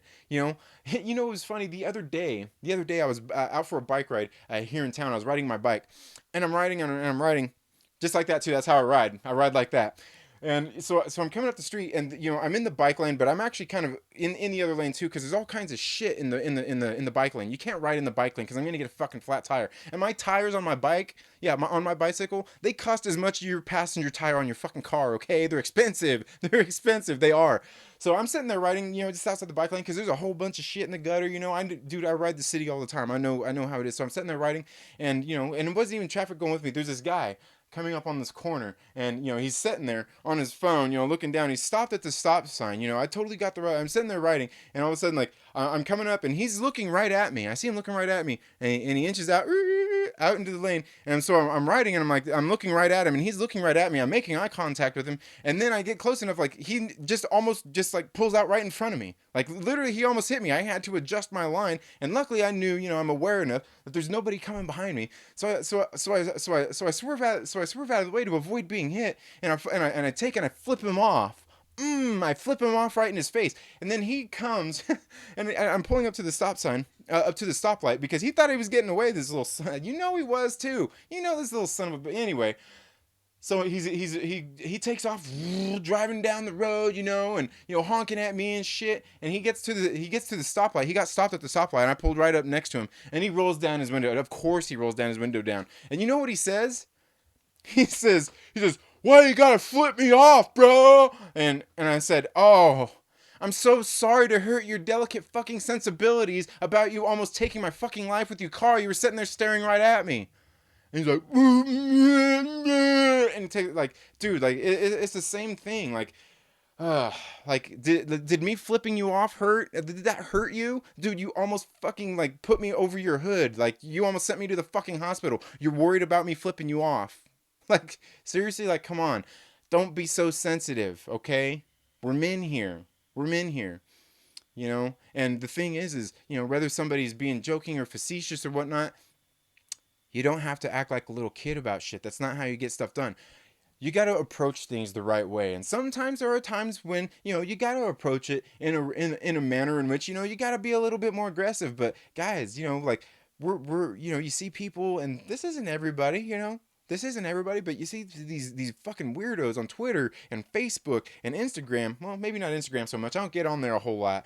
But you see all these weirdos out there who just like get offended by everything. Just like over politics. I had friends on Facebook delete me over politics and just like over like the weirdest shit. And it's like, really? Like, is that what it comes down to? And the same thing has spilled into the fandoms, and it's sickening. It's absolutely sickening. Like, what? Like, why, that's what the world has gone around, is not people not agreeing on everything. Nobody's ever going to agree on something, you know what I mean? Even if you like something, these two people like the same thing, they probably like it for different reasons. But these days they can't be civil about it. Like, you got to fight, you got to fight. That's how it is. You just can't, and that's the thing I've talked about here on many times as well with the social media thing, and seeking that social validation is you're out there, you're chasing that high or whatever, of how, I don't know what, because I don't know about all that stuff. Like, I don't look into that. But these people, like, they're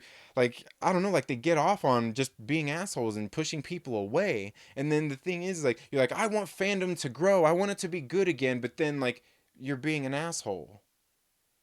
You know what I mean? And there's people sitting there on the outside looking in going, why would I even do this? Why would I even want to get involved with any of all of that? That's, like, and like I said, and people that, like, people, that's what people do, like, here on YouTube. So many people, like, they got their little shtick, that's what they do. They got it's got to be about this or that, and it's always focused on somebody instead of what they love. You know what I mean? That's why I said I started my channel to talk about the things I love.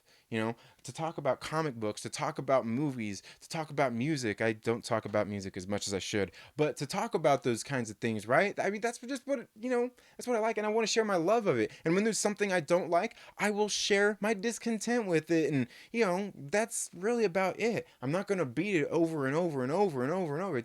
Because it doesn't matter. I want to share what I love, not what I hate. You know what I mean? Because, again, like, it's not that big a deal to me. Like, like this whole fandom and stuff like that, it's just weird to me. You know what I mean? And maybe there's people out there saying like, oh, dude, like, but you're just not a big enough nerd. You know what? Like, what's that even mean? Like, dude, I've loved this stuff since I was a little kid. And like I was saying earlier, like, when I was growing up, we didn't have all this cool shit. So, like I said, some people look at like, oh, you just like everything, you're a shill and just all this kind of shit. I'm like, nah, no, I just didn't grow up in that time. I'm just so happy to be alive at this time when I get to enjoy all this shit. And again, that doesn't make it all good. Like Ben Affleck's Daredevil? Yeah, you know what Daredevil I'm talking about. I like the Daredevil movie, right? That doesn't make it a good movie. I won't say it's a great movie, and I can't defend it or anything like that. But it's a good movie, and I like it. And it's got it's got a little bit of cheese in it too, especially that whole You know what scene I'm talking about? The whole blind thing on the teeter tot. Like I don't know what that was, okay? But it's just got a lot of cool stuff, and that's just me. I just like stuff, and even like I said, even when there's things I don't like, I still, I don't want to. I don't like to be critical in a sense just to be mean or anything like that. And certainly, like I said, is people like different things. So just because I don't like it doesn't mean that somebody else won't like it. And I'm certainly not going to be at somebody else's throat because they don't like something that I like, or try to convince them to, or anything like that. But the conversation we're having is saying, why do you like this? Why do you love this? And here's why I like it, and here's why I love it, and hey, here's why I disagree with you. Just like this whole thing. I was talking about this earlier today. So many people talk about Luke Skywalker in The Last Jedi, and what they do to his character. They, oh man, they screwed up Luke so bad, and like, to me, like, when all that stuff, like, I hear you, I hear those arguments, but to me, and I was even talking about this morning, it's like I always kind of thought Luke Skywalker was a little bitch. You know what I mean? Like he acted like a whiny little girl. He did. Yeah, he did. And then okay, and I'll give him, in the Return of the Jedi, he reeled it all in. He did, okay. But like that's kind of how I always felt as a kid. When I watched his movies, I'm like, yeah, I don't know. But then so that's just me. Is somebody gonna beat me up and be mad at me for that? Oh my God, I'm just like the worst person in the world. I don't know, man. Just like, whew. Just and plus, like, but I'm not so extreme where like, I guess that's what it is. Like I said, it's so much politics that gets into everything that people look too much into. Like, and it's not even just about political differences. It's not about political stances. It's just when people see things, it's just like their mind automatically goes bonkers over stuff. And granted, this isn't everybody, but there are people out there, that see a woman in a female as a female lead in a movie, and they just don't like it because of that. You know what I mean? There's just people out there like that. That's not everybody, but there are people who feel that way. And me, I think that's crazy. It's silly. It is. I think nearly anybody out there could agree that that's just crazy. Like people actually just hating it because you have a female lead character. There's people out there like it. Don't say there's not. I mean, it's true. But then there's other people see it like me. And I'm like, I don't really care as long as it's good. As long as it's a good movie, not something just it's just that's all I want. I just want real well written shit, and that's what it comes down to. Like all the whole representation, everything. All people are talking about, like, dude, it's been there for years. You know what I mean? It's like it just hasn't always been prominent. It's like people haven't been so worried about it. It's always just these past few years since basically all this stuff has happened in politics. That has all this stuff has started to take place. And it's been here. Just, and it's not even just due to politics too. It's just because people think people want to escape responsibility for their own shit. I mean, everybody wants to get away with anything. People don't want to just own up to their shit. You know what I mean? It's like people forgot about being humble, and forgot about their fellow man, and that pertains to our fandoms too, you know what I mean? And like I said, I've been lucky enough to come across so many people. Like if you're here on my live stream, I can guarantee you anybody on my live stream is somebody I like, is somebody I respect, and somebody that, like, hey, like they're good people. Because I don't associate with people I don't like. I don't associate with people that I don't think are good people. And I definitely, I don't even talk about them neither. You know what I'm saying? Because that's just how I am. That's just how I am. You know what I mean? So I don't know. But so many people just can't do that. They gotta focus on somebody. They gotta have somebody to focus on instead of focusing on making your good content about the things you love. You gotta focus on this person that doesn't like what you like, and and this person who does this, or this person who said that. Like I had somebody messaged me earlier saying that Max was in a stream. They were on Max's stream or something, talking shit about me and everything. I'm like, I don't really care, man. Like, I'm not worried about that. That's not my deal. Like, people say what they want to say. I'm not here to change anybody's mind. You know what I mean? Like, I just, it's not that big a deal. Like if I'm big enough for you to talk about, like, hey man, like I'm glad I gave you something to talk about. And the same for you if I'm talking about you, good for you. You gave me something to talk about. Because you know what? Sometimes as a content creator, we run out of stuff to talk about. But I'm not gonna sit here and make a whole fucking string load of videos talking about you. I'll just bring it up in a live stream because that's just what my live streams are for. My videos, my produced videos where I sit down and shoot stuff. That's where I'm trying to share some love. That's what I'm trying to get you here for. That's what you people are here for because you guys know that the stuff I talk about is shit I love. I don't talk about shit I don't like. That's just not what you get here. You get me sharing the things I love and the things I love to talk about, and that's it. And I don't know, man. Sometimes it gets to be exhausting, but I like to talk about it. You know what I mean? And oh man, I don't know, man. You know what? Fuck, it's my 1 year anniversary, guys, and you guys are the fucking best for being here and supporting me for. You know what? Let's face it. All you motherfuckers haven't been around that long. Like most of y'all, just like maybe like like the past 3 months, 4 months, 5 months, 6 months, 7 months, 8 months. Man, nobody was here at the beginning. But y'all found your way here, right? Woo! That's what it's about, guys. That's what it's about, man. Um, and again, like, let me know, how did you find my channel? You know what I mean? How did you find my channel? And that's something, like I said, I've talked about, like I was talking with Darth Lungo about, like I want to talk with other people about as well. And, I was talking about that, even like this morning, like with the Great Order, like I've been doing that. Like I've been part of the Great Order thing since before Josh ever even announced it. It was something that's been in the works for a long time. But before it was even started, kind of what it's all about, and that's why I choose to align with it. And like I don't talk a lot about Star Wars anyway, guys. Like I like Star Wars, but when it comes to Star Wars, I'm largely more a normie, you know what I mean? So it's not really my place to talk about all of that stuff neither, you know what I mean? Like I said, I like it, it's good stuff. I grew up loving it, but like I'm not like so invested in it like I am some of these other things. And yeah, that's just what it is. Like, there's better people to talk, and that's why I want to bring in some of these guests and things to talk about some of those kinds of things. Because I'm no professional. I just like to talk about stuff that I love, that I love. And let's see, who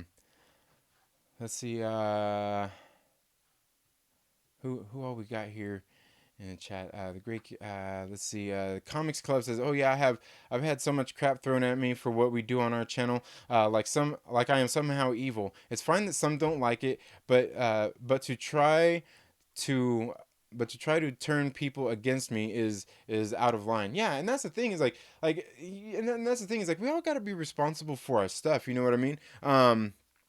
Like you go and like we don't I don't I think there are people who look too much into it, but like somebody comes on, being like a hater on your channel, it's like whatever. Yeah, like I said, like Max earlier, they said he was on a stream talking, they were talking about me and stuff. I'm like, I don't want I'm gonna watch Max's stream later because I watch Max's videos, I watch his shit, you know what I mean? I'm subscribed to him, I watch his stuff, he's a cool guy, he cracks me up.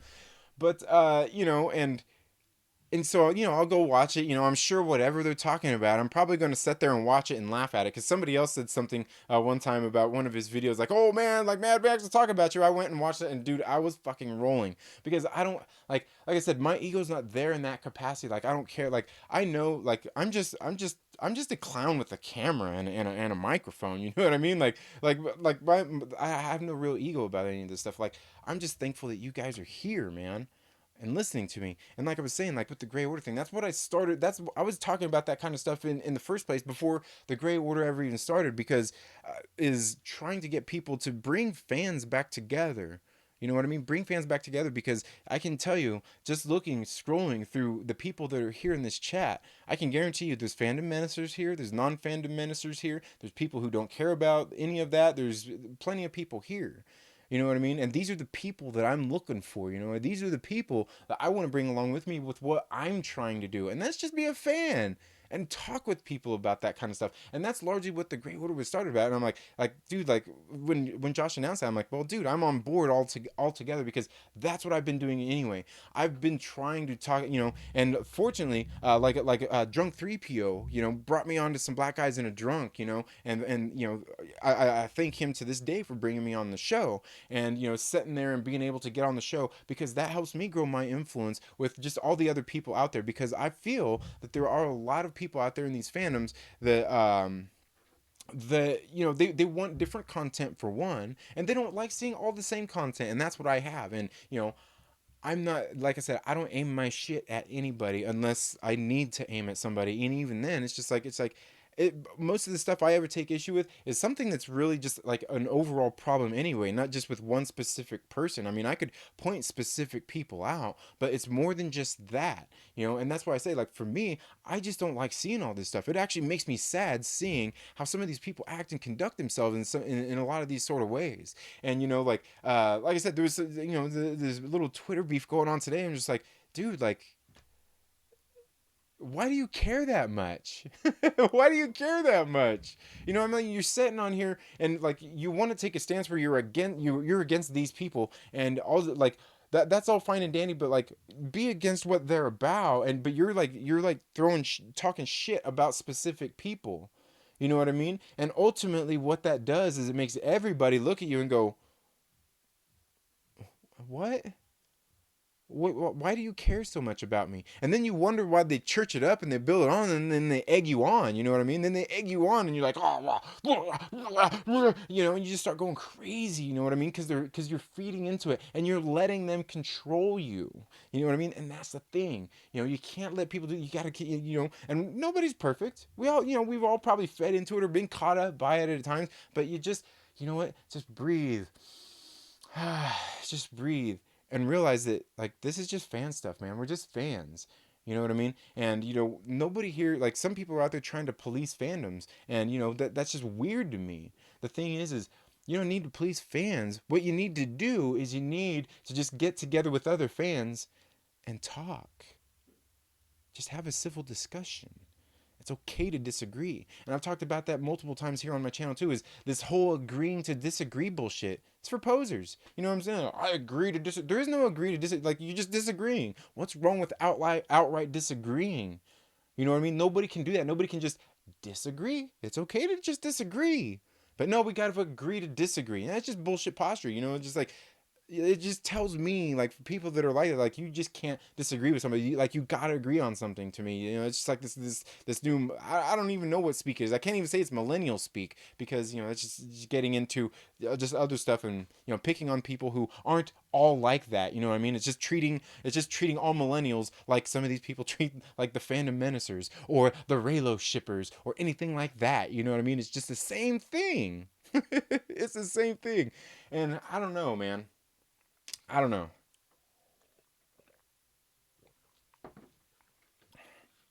Okay, let's see. Let's see. Aggressively relaxing is here. What's up, my brother? How you doing? Pop Culture PB says, yeah, that is what he does. Oh man, what did I mean? I must have missed something. Yeah, that is what he does. I'm guessing. No, I don't know. I missed it.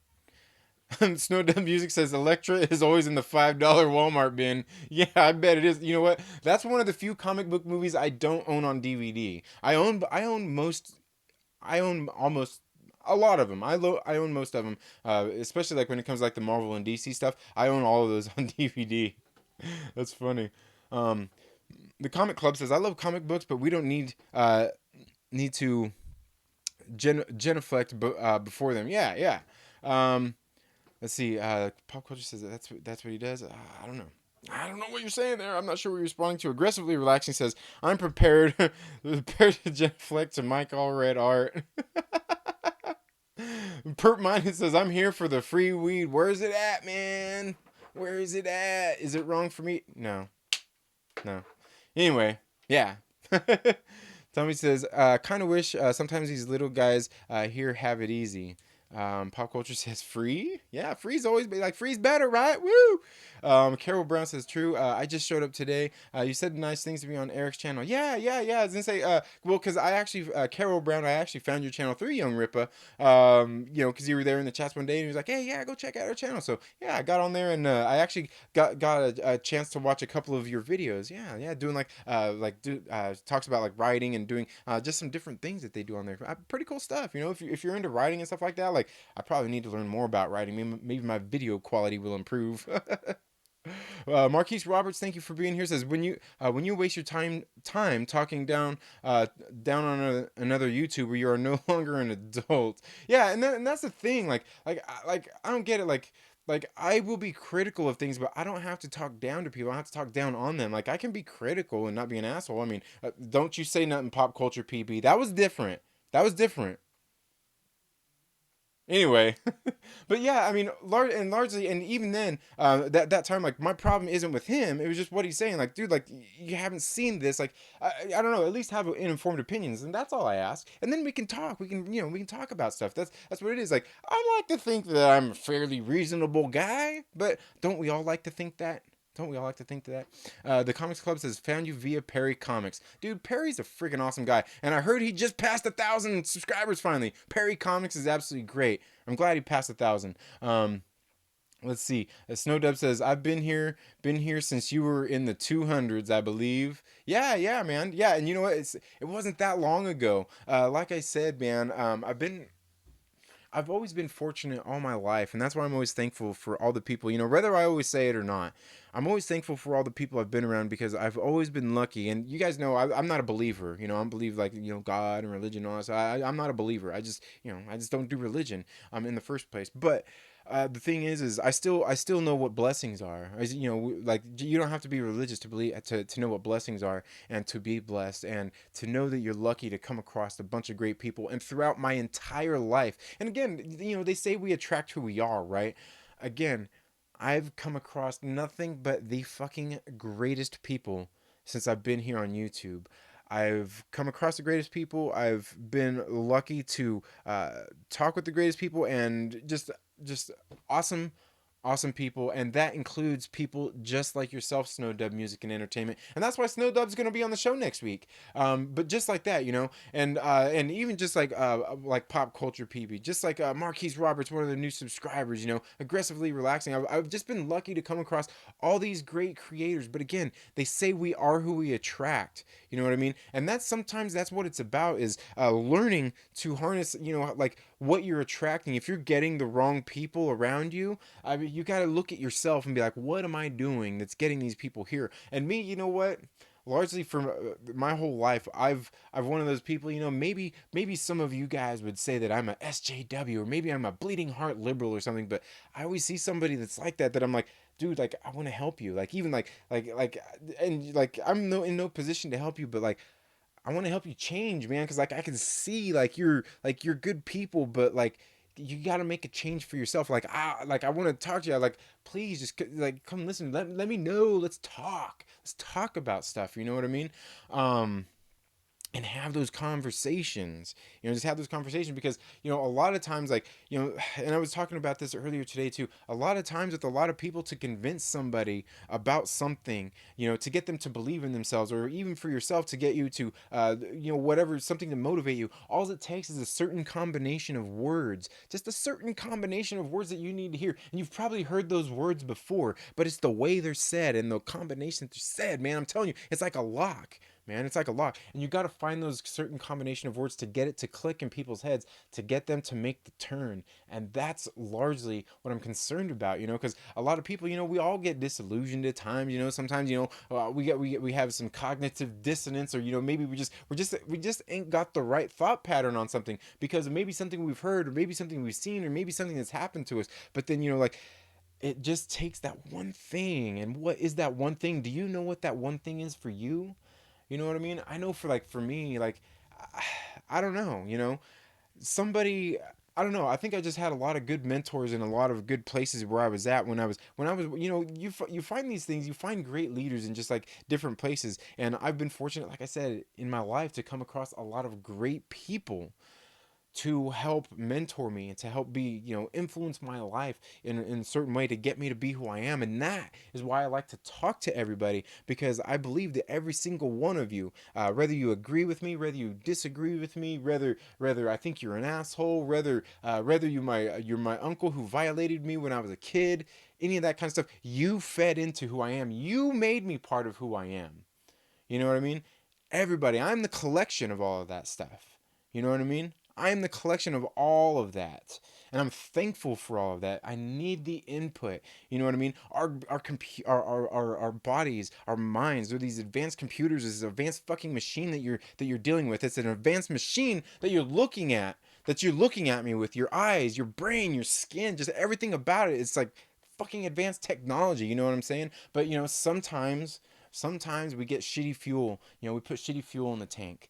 You know what I mean? Maybe that comes in the form of you're eating bad food and you're gaining weight. Maybe that comes in the form of you're just mingling with the wrong people and it's getting you in the wrong state of mind and things like that. And sometimes all it takes is somebody out there to just make the change. And I've always been somebody to do that. Like I always want to, and it's not that I'm trying to save everybody or anything like that. It's just like I just want to get people together, you know what I mean, and talk about stuff and just like get through shit, you know what I mean? Because like I don't know, man. It's sad. It's sad when I see it. There's people out there that they just don't want that. They're not worried about that. You know what I mean? And also, it's not like I'm here trying to, like say like, oh, it's okay, pal. Because for a lot of things, I will say, fucking man up. You know, just man up.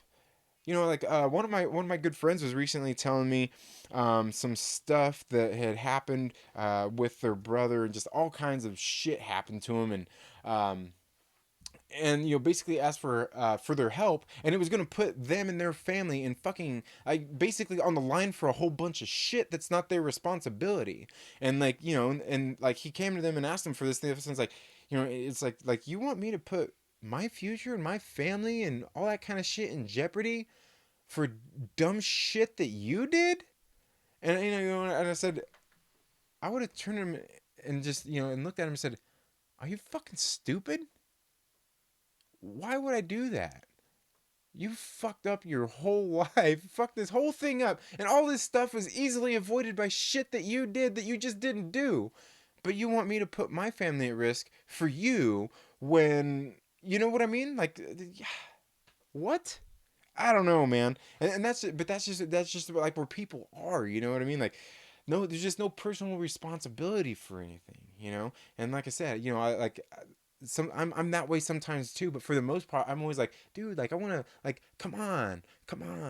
come here, be cool. Let's chat. Let's talk about stuff. Let's be friends together. I mean, it's okay. You know what I mean? And like I said, there's and that's why I want to talk to all the different people that there are out there. But nobody else wants to have those conversations, and that's why I largely try to make friends with everybody out there. You know what I mean? And and some people might say, "Oh, you're a fence rider." If you ever come here to my channel and hear me flap my gums enough, you'll see I'm not no fence rider. You know what I mean? And when it comes to like political beliefs, I don't, I just don't do the politic game. You know what I mean? I could easily say like, you guys know like Young Ripper 59. He talks about a lot about the politics and all that kind of shit out there. And I like, he's an anarcho-capitalist, and I hear all the shit that he says, and I'm just kind of like, maybe I'm the same thing, because I haven't heard him say shit that I don't agree with. And a lot of stuff when it comes down to the government, I'm not down with it. We see all these people out there calling for more regulations for the government to step in and put, like things with the COPPA and, policing their kids and the internet and all that kind of stuff. And there's, not everything with COPPA is bad. That's not all good. Our kids should be protected online somewhat. There should be some safeguards in place. But at the same time, it's our responsibility as parents to step in and keep an eye on those kinds of things. It's not up to the government to do that. Like all these things that are going on out there, like there's just too much of it. Like every time, we see the school shootings happen, and I don't care how you feel about guns. I know how I feel about them. We don't need to discuss that. But every time we see like a new shooting somewhere, at a theater, at a mall, at a school, and all this stuff, it all comes down to gun regulations. But it's not the gun regulations that are problems. It's the enforcement of them. You know what I mean? And a lot of that is due to, it's the government, right? The government's got you taken care of, but that's not how it works, man. We're real people. Like just all this stuff. Like you gotta at least be responsible for your own stuff, and that's the whole point of some of those kinds of things, being able to protect you and your own shit. And the government, for the most part, they don't care. They don't care about a lot of that stuff. You know what I mean? I mean, you pay your taxes. You don't pay your taxes, they care. But again, that's I don't know. That's just me. And that, like I said, I don't do the whole politic thing, and because I largely don't identify with it, because when it comes to the subject of some of those things out there that I'm not going to mention, but when it comes down to some certain things, there are like when I go to vote on something, when I go to vote, I'm pro-choice. But when in my personal life, the way I personally feel about it is pro-life. You know what I mean? And some people be like, "Oh, like what? Like you fries their brain." Like, well, for one, because the government should have a say in what you do with your body, and two, you shouldn't abort children. You know what I mean? You shouldn't abort children. And I know that's controversial shit, but but I'm just saying, like, that's how I feel. Like when it comes to an issue like that, that's how it is. Like, you know, because the government shouldn't be having all the say so and all our stuff, but yet we see everybody calling for more of it and more of it. It's like, no, and it's all only because people can't conduct themselves. You know, and that's not to say that like the police aren't needed in society, because there are people out there in the world that basically keep themselves in check because the police are there. Just because the thought of the police are there, they keep themselves in line. You know what I mean? And, you know, and people talk about, you know, all that kinds of stuff, you know, and I'm like, you know, there's nothing that I can't do already that I want to do that doesn't fall within the law anyway. Now there are some things that might be against the law in some places and stuff like that, like just different things. But like that's the other thing that I don't get too, is like when people want all that stuff, like there's nothing that I personally want to do that's not within the law. You know what I mean? Like, you know. But again, I still feel that there's still too many regulations about around that kind of stuff. So yeah, like I said, I don't know. Yeah, and see, that's why I don't talk about this stuff on the channel, because when it comes down to it, like none of this stuff really matters, right? None of this stuff really matters. You know, how many of you got in fights with with family members on Thursday over some stupid fucking politics? You know what I mean? Like, I'm sure it happened. I'm sure somebody, because that's what happens. You know, somebody inevitably always brings up politics. You know, at the family dinner table, and it's like, oh, fucking great, man, you shouldn't have done that shit. Now we're gonna.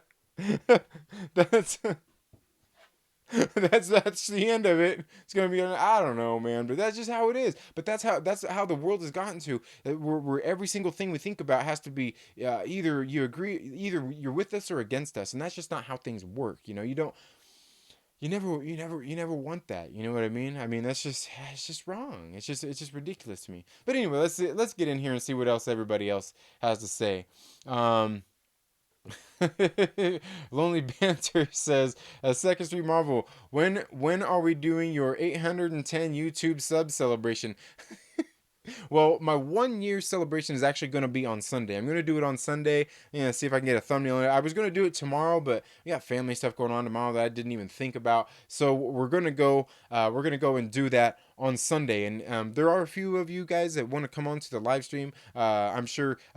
LB, I'm sure you'll come on to the show, won't you? I know Christy here said that she wants to come on to the show. I've got different people, you know, like going to send in some videos, just different things that I want to run on the channel at the same time. I asked some people to submit some videos if they wanted to, if they got the chance. Going to have just a whole bunch of people on. We're going to be talking about a whole bunch of stuff. I'm going to be doing a couple of giveaways, but you know the thing about those damn giveaways, you know, and that's, you know, I don't do them like to gain subscribers. I just do that for you guys and to share the shit that I love and the comic books that I love, which I'm giving away a volume 1 of Neon Future, and you guys should go watch that video and stuff. But the thing is I don't do that to gain subscribers. I do that to share the shit that I love with you guys. So, you know, you should go watch the videos and find out how to get entered and do all that. But basically, all I'm really doing is trying to get you to watch my videos. That's all you got to do. That's all I'm trying to do. But yeah, that will be on Sunday. On Sunday, LB, and I can't wait for you to make a whole video about me having a celebration. And LB, you better not have taken down your live stream from earlier, because I didn't get to watch it all. I'm gonna go watch that. I'm gonna go watch it. Let's see. Random Bad Creates says 811. Oh man, oh, okay. We're talking about sub count here. Awesome, man. Cool stuff. Joe Lau says night night all need bed, work later. Okay, going to bed. All right, man. Thanks you so much for being here, Joe. Let's see. The Comic Club says, I know what my happy thought is. Keeps me upbeat, keeps me optimistic, keeps me believing. Yeah, man. Yeah. Pop Culture PB says, I can't web. My shooters are empty. Oh, man. What did I miss? What did I miss here, man? Um, TT says, the first 2 hours of my wages every day go to the government. I'm not sure I can afford another tax increase just to get the government to do something else that they shouldn't have to. Right. Yeah. And that's ultimately what it is, you know? Oh, man. Yeah. Marquise Roberts says, I'm pro-life but anti-child support. Is that wrong? Yo, man. Was that the thing on the... Yeah, was that on the Chappelle stand-up? Marquise Roberts says, what was that noise? Oh, no. Was there a noise? Did I make a noise? Hopefully it wasn't me. LB says, Someone probably donated to him, Marquis. Oh, did they? Let's see. Um, I don't know. Did somebody do that? No, I don't see anything because I think if somebody did, let's see if that'll show up on there. Is that going to show up on there? I thought I had this stuff all ready to go. Oh yeah, yeah. See, like right there, man. Look, guys. See, you can send in super chats right there. See that? And now that super chat right there is one I'm just resending through. That Curtis YZ sent a while back. But see, you guys, if you follow that link down in the description, you can send me. You can send me money. Look, and it's gonna show up to you just like that. But I don't know if that was the noise because I don't see anything that's come up here. Yeah, it's all good though, man. It's all good. Um, let's see. Christy says that Marquise Roberts sounded like a slot machine. Okay, maybe it was. Maybe did something happen? Did it get a new subscriber or something? Maybe that could be what it is too. I know all this stuff set up through Streamlabs. That's what I've got. Hell, I won't confess to know a whole lot about it, man. I just set it up, man. That's what I do. That's what I did. Um, Let's see. Sounded like a slot machine. That sounds like something that, yeah. Maybe somebody subscribed or something. Um, TT says child support to those that deserve it. Marquise Roberts is right, but child support to those that keep having kids just to get more support is wrong. At least to me. Oh yeah, certainly. Certainly. Tommy says system is broken. Yeah, totally agree with you there. Pop Culture PB says laws are made for the stupid people out there, not as reasonable people like you and me. Exactly. Like to me, there's really like to me, and that's the thing. Like, I'm not a religious person, but I mean, I think pretty much all the laws you need to follow are pretty much in there. And I mean, like, just like, don't murder people. Don't R word people. I mean, like when you forcibly force yourself. Yeah, don't. I don't want to say I don't want to get demonetized, but I'm not monetized. Yeah, anyway. But yeah, don't do that to people. And let's leave children out. Don't be child molesting and all that kind of just like that. That's the three things. Is that so hard to do? No R word, no child molesting, no murdering people. Hey, and you know what? No stealing. Is that simple enough? No stealing. No stealing. That's pretty simple, right? Like, man, I don't know. Yeah, but yeah, that's the thing, and that's the thing is like that's laws are made for people who just can't conduct themselves, and it's ridiculous that we even have to do that. Random Brad creates says, "Get back in your box, Brad." Brad Kit. Who's that? What happened? What I miss? What did I miss there? Um, According to Chrissy says yes, can't wait. Awesome. Marquis says oh my god, volume 1 of Neon Future. Yeah, volume 1 of Neon Future, the comic book. I've got it like right back here. I can move some of my nerdy things here and show it to you if you'd like. But I made a video that came out last Monday. Telling you how to get entered into it. For you to do that. But yeah, it's right here, man. And I'm telling you, this is an absolutely beautiful book. Beautiful book, man. And it's thick too, man. It's thick. I don't even know how many pages it is, but damn, that's a beautiful damn book right there. And it's a great book too. Very good book. One of my favorites. Probably my favorite indie title of the year. Definitely by far. Um, so let's see. Let's see. Random Bread creates a okay. Marquis says I've been meaning to check out that Aoki book out. Yeah, dude, I'm telling you, Marquise Roberts is a pretty good book, man. Like I like it. It's definitely my favorite one of the year. Carol Brown says it's late for me. Great stream. I'll make sure to try and join you next time. Well, thank you so much for being here, Carol Brown. And guys, go check out Carol Brown's channel.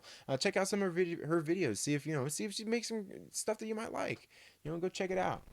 And I found her through Young Rip of 5'9", and you know what? I think he's pretty credible in my book, and I'll take his word for it. And I did, and she's got some great videos. Marquise Roberts says, "I'd like to read your draft, Carol." Oh, okay, yeah, definitely. Yeah, you check your stuff out. Kermit the Log says, "Dude, I got unsubscribed from you, Second Street." Oh man, you know what, Kermit the Log? Kermit, that's exactly what Fatal J tells everybody when he goes out trying to rob people's streams. And then he goes on there and he screen shares his shit and he goes to people's channels and he's not subscribed to them. And then, he tries to rob their streams. That's Fatal J shit, Kermit the Log. Don't be coming at me with no excuses like that. It's okay. You can say that you don't love me anymore, Kermit. You don't love me. Oh, man. No, it's all good. That's crazy, man. Yeah, it happens. Yeah, make sure you guys are still subscribed. If you're here, go check, make sure you're still subscribed, and make sure you subscribe. Um, let's see. Random Brad Creates is laughing. What we got here? Snow Dub says, "Hail the Cotton Connection again." Yes, the Cotton Connection, guys. Go check out Snow Dub's channel. Go subscribe to Snow Dub and Kermit, and even go check out Megs because they do this show every single Saturday. Kind of like I'm here every Friday, guys. They do this show every single Saturday called the Ribbit and Bigot Show. And dudes, it's like one of my favorite streams to go watch. They just talk about just like some great shit, just some great shit. Um, Marquise says that Aoki book is iridescent as fuck. Yeah, man, it's a great book too. TT says I have been meaning to ask you if you are going to see the New Mutants movie. Man, didn't they cancel that? I thought they got rid of it. Man, I mean, I'd go watch it. I'd certainly go watch it. Young Ripper 59, what's up? Oh, he says don't read Fearless. Oh my god, dude. Yeah, Fearless was and I still haven't done like I reviewed the first two books. I still haven't done my full review of like all four books. And I've got a bunch of series that I've actually got to get caught up on, but yeah, Fearless, man. That was just absolutely fucking atrocious. Like in the very first book, like all the signs were there. Obviously, like the first thing, they're at this, feminist camp in the first place. And then the next story, the very next story, like that's what I'm saying. I don't get what Marvel who they were making that book for because the first story in there, you get these a bunch of young ladies going to this feminist camp to have the Invisible Woman and Captain Marvel and Storm coming to talk to him as guest speakers. And then the very next story is this one about this fashion show that looks like it's aimed at little kids, because it's got like these dolls that you can cut out and that you can dress up. You bend the little tabs on there and you can tape them on there. And I'm like, and then the whole thing is like about these people doing this photo shoot and they're being fucking assholes to each other. And I'm like, but there's this little paper doll thing at the beginning, like you would be aiming in that at my child that's like 8, 9 years old, but I wouldn't let my kids read that shit. Like what? Like who? Like what are you doing here? And then you go into like every single. I swear every single one of like the third. I mean, aside from the first story, every single one of the third stories in there. Like that was all you guys. And you guys know I don't be throwing like the SJW all that fucking rhetoric out there. But every single one of those stories in that book is exactly that. It's fucking SJW rhetoric bullshit. I'm just like, I kept reading the series. I bought every single fucking issue to be like, okay, guys, like this is trash, man. This sucks, and this is what's wrong with this stuff, man. Like it's like the worst stuff, and like I said, and it's like it was confusing to me after the first issue of who they were aiming it at, because the first one looked like it was aimed towards little kids, but I would never let my kids read that shit, and I don't know, man. Yeah, it was bad, man. That stuff was fucking terrible, and I don't know why anybody, yeah, like, and to me, like I said, you guys know me here. I don't really call anything all of that stuff, but that's exactly what that book was. And again, there's probably some people out there who enjoyed that book, but yeah, that was utter garbage. I mean, say what you will, like you guys heard me be critical here about Gwenpool Strikes Back. Like that was pretty bad, but that fearless stuff, like that was like like that was like overload, man. Even for me, even I was reading that like, oh god, dude, like no.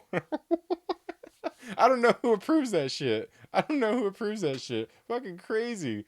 Yeah, but yeah, don't read Fearless. Yes, don't read Fearless. Don't read Fearless. Yeah. Aggressively Relaxing says, my religion is fundamental Trekkie. We believe Roddenberry is a time traveler that stopped World War III from happening by bringing us tales from the future. That's awesome. Aggressively Relaxing says, but how will I learn what happened to Millie the model if I don't read Fearless? Yeah, believe me, you don't want to know what happened to Millie the model. It's unimportant. There's only the one story. Just no. No, aggressively. Don't do it. Now, and even aggressively is one of these guys. Like he likes. He's into a lot of stuff. He's not as critical as even I am. You guys know I'm not heavily critical on that stuff, but I think even Aggressively Relaxing would have to admit that come on, man, like there's some agenda based stuff in there for sure. I don't know. Let me know what you think about that aggressive. I mean, like me, I see it and I'm like, man, there is in that book. Like that's kind of what all that book was about. That shit wasn't even just about like female empowerment or nothing. That was just like, it was, I don't know. Like especially that first issue, I read it and it's like full of like fucking toxic language and situations. It was like, ew, like. You know, and it's one of those things. Like I read every issue. Like it's one of those things. Like you see, like you see the plane crashing or the train collide, like you watch anyway, and it's happening in slow motion, you just watch anyway. It was that all the way. You just got the same reason every single one of you assholes used to watch Jersey Shore. And don't tell me you didn't watch Jersey Shore. Y'all watched it. You watched it. um But yeah, Young Ripper 5 9. Thanks for bringing that up. And yeah, aggressively, like, come on. Nah, but let me know what you think aggressively. I don't know. Let me know what you think. Maybe I could be wrong. I could be wrong. But Marquis says aggressively relaxing is awesome. Yeah, dude, I love aggressively relaxing stuff. Like I love the way that he gears his content. It's just great stuff. Just great stuff. LB says, Young Rippa, good to see you. Yeah, man, it's good to see Young Rippa anytime, man. Like, dude, like that's one, like, that's like one of the most fucking legit dudes on YouTube. You know what I'm saying? Like he's not gonna sugarcoat shit, and he's not gonna lie about shit neither. He's not gonna fake any of the outrage or anything. And that's why I like his channel. And that's why I would say he's influenced me here on my channel in that sort of way. Something that I knew in the first place, and many of you guys know, is just be yourself.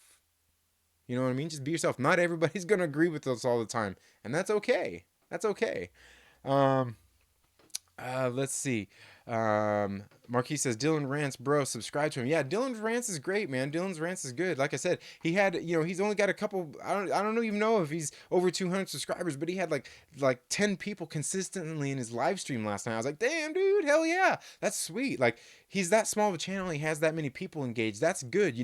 Like he's obviously touched base with some people and made some good connections, man. And that's what you do. That's what we all need to do as a YouTuber. That's what you do. Is you go out there and you make connections with people. You don't just sit there and talk shit about everybody and make a bunch of fucking videos about them. Hell, Young Ripper knows what that's about. Shit, what was that guy's name? Hot Cheeto Juice. Hot Cheeto Juice in his little video that he did about you. Just crazy shit. He says, Young Ripper says it's terrible, man. Who the fuck signed off on that book, dude? I don't know, man. I don't know who signed off on that Fearless book. Like to me, like I don't know. Like it reminds me of there was another book I read too. It's like some of these books, like I swear they make just to say that they wrote a book, that they printed a book, and that they sold a book. Because I've read a couple that don't even have agenda based shit in them. They don't have anything bad in them. It's just like a book that like has an uninteresting story. Doesn't have anything that takes place in it. It doesn't have any relevance, and it's not like it's a bad book. It's just like it's not a good book. And it's like we wrote a story, we printed a book, we sold a book. And that's not what it should be about. And that's why I've been kind of going down the indie rabbit hole too. Getting into a lot of the indie books here on the channel. Just love it. Love it. Let's see. Snowdove says, thanks for the plug. Nah, man, dude, like, thank you for putting out the content, dude. I love your shit, man. Hashtag gender check. Hashtag cotton connection. Um, Let's see. TT says, last I heard about the New Mutants movie is going to be released early next year, but then they have said that for a few years now. Yeah, I'm at the point where Disney owns it now. I don't think that movie's gonna see the light of day. They're just gonna cut their losses. They already spent the money, and they're just kind of like, yeah, we're not bringing Ron Howard in to reshoot this fucking movie. Dylan's comic book rant says, hell yeah, thanks Marquis. If you're not subbed to my main channel, you can always sub to my second one too. That's funny. Dylan says, I haven't heard nothing about New Mutants. I was excited for it, but who knows if we'll ever get it. Yeah, I'm not looking. I doubt it's gonna happen. Marquise Roberts says that Spider-Gwen poster's on fleek. You know what it is? I like that poster. God, I think that might be is that a Casada? I like the poster, and you know what? Like the Ghost Spider series that's been out, this new run. I think I'm gonna stop pulling it. I was reading it, but like the first issue, just kind of like I read it. I'm like, yeah. Like the series that happened before this, it was Spider Gwen, Ghost Spider. I like that series. It was, and the thing is it's got the same writer, it's got the same art team, it's got the same everything. But that series was good. It was like heartfelt. It was like cool. But like the new one, I'm reading it, I'm like, oh man, like what happened here? It's just not the same. And like I said, it's the same team on it.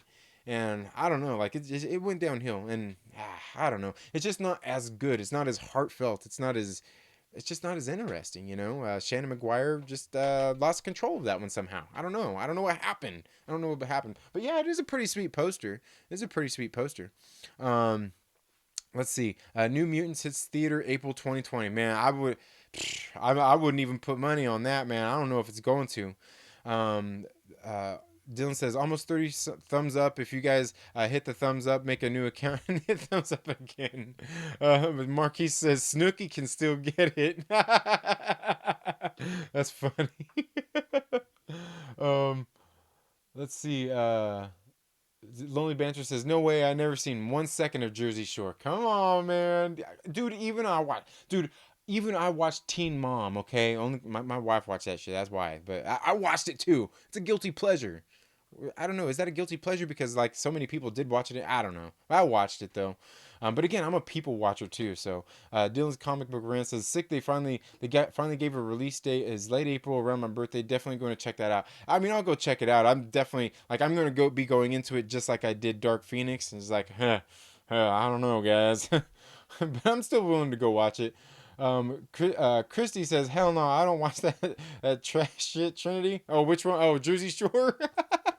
TT says, "Is Jersey Shore some American TV show? I'm around Australia, so she's not sure it aired over here." Yeah, man. Yeah, it was like these things like were these like these. I think they were all Italian kids. You know, they got together on Jersey Shore. You know, and they had this apartment together. It was one of those reality TV shows where they just like really the reason you watch the show is to see the next fucking stupidest thing that they do or say. That's really all that show is about. Just to see how fucking stupid they get and the next dumb thing that flies out of their mouth. That was really about it. Young Ripper says, "Much love, man." Nah, man, dude, you showed me enough love, man. Like, dude, like, you're awesome. You're one of my favorite creators as well, man. Um, you know I love your shit. You know, and that's it's something I was talking about. You know, I was talking about you earlier too. You know, when we were talking about like some of the politics stuff. Like, you know, I don't really talk about politics, and it was funny when I actually had Young Rip on the show. We didn't talk about a whole lot of things that I think we should have talked about that night. Like, for one, we hardly talked about comic books really. We talked more about the fandoms and weirdos and just people in them, but we hardly talked about comic books. We didn't talk a lot about music, and I know Young Ripper 59, he's in a band. You know, he's got his own band and everything, and I know he's into music, and I'm fucking way into music. But then we didn't even talk about like some of like the political stuff, because like I said, I don't talk about politics here. But like I said, most of the stuff like I don't really talk about stuff, but most of the stuff that he says on his channel, like I'm like, yeah, I fucking agree with it. So you know, like I said, maybe I somewhat align there with some of that stuff. But again, I'm sure at some point he'll say something that I disagree with, and you know what? I'm not gonna sit here and make 20 fucking videos about it, and I probably wouldn't even mention it in a video altogether. I'd probably just be like, huh, well, I just disagree with him there. Huh? Oh well, can't agree on everything, right? I mean, that's oh man, can you imagine that? I would actually just move on and not go off on a rant about it. What kind of a human being am I? um, Marquise Roberts says, "Trash Christie." Oh, yeah, Jersey Shore was trash, man. I am True Skill says, "What's up, man? That Doc Doom book is awesome, dude. I still need to read it. I've only got issue 1. I haven't read issue 2, but I keep hearing everybody says that it was really good.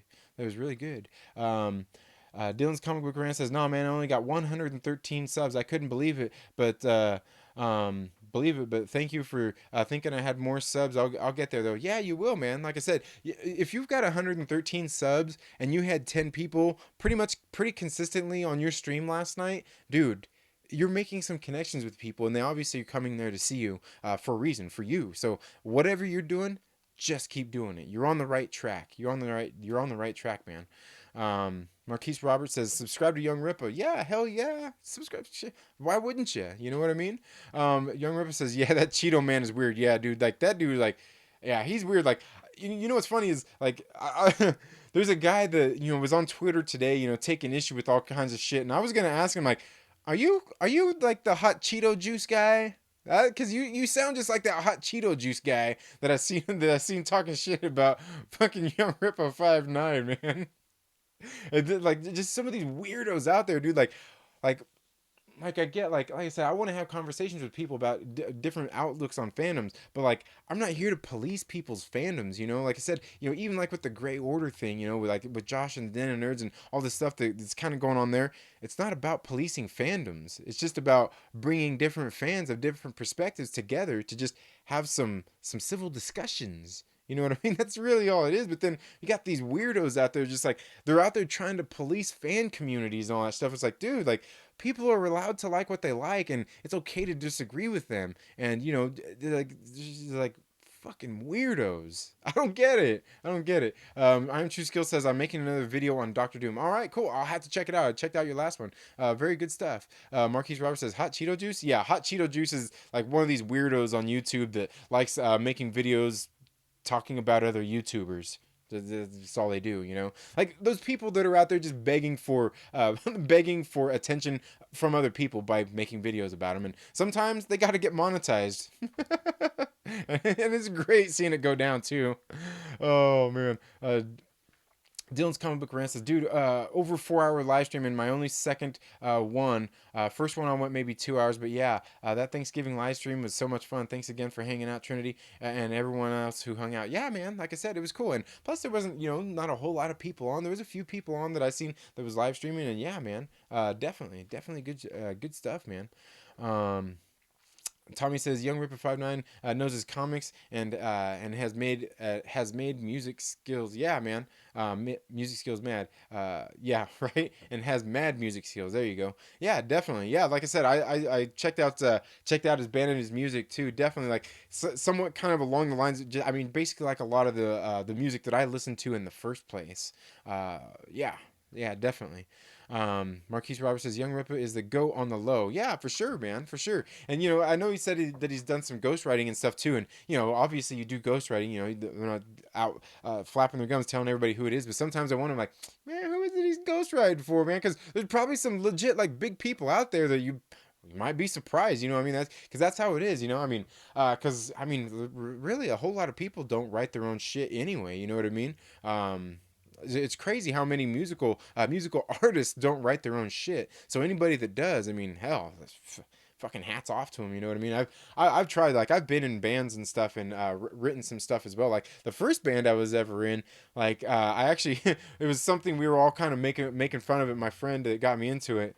We were all making fun of him before I was ever in the band. So I went to go hang out with him one time for a jam. You know, they're like, hey, you know, come in, kind of audition kind of thing, and we got in there and they were jamming and everything. And as they were sitting there jamming, I was like, hey, just like keep going. So yeah, I just sat there and wrote some lyrics and shit. And they're like all the guys, and you know, when they got done, I was reading them some of the lyrics that I came up with, and they're like, oh, dude, like fuck yeah, man, like that's great shit. And I like, you know, I think about what it was like back then. Even then, I'm like, man, I don't know. To me, it's just cheesy shit. I just wrote some shit, but you know, it was good. And you know what? We went and played a couple shows and it was fucking great, man. You know what? If you've never been on stage and played in front of a crowd of people, and I don't care how big the crowd was, man. If you've never been on stage, and if you're into that sort of thing and want to be in a band, if you've never done that, man, you're fucking missing out, man. That was like was some of the greatest feeling, like just seeing people actually get up and move to my music and get into it and all of that shit. You know, I was like, damn, man, like that's just a great feeling.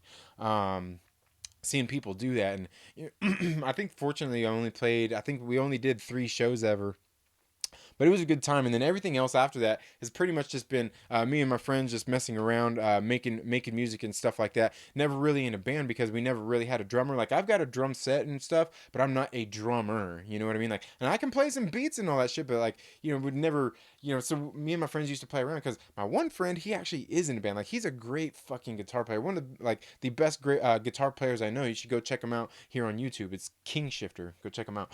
And he's been here in the live chats before, but we did a CD, and that's like the music that you guys hear on my intro. That's the music that we made back in the day. It was a band that we called Bone Pony Malone. Yeah, I know, crazy shit, but that's what it was. It was all kind of inspired somewhat by like Queens of the Stone Age. It has that that real just like that kind of desert feel to it, and just like groovy and just really good shit, man. And again, like a same sort of vein as the music that he made later in a band called King Shifter, and you should definitely go check them out. But yeah, man, just good times, man, good times making music.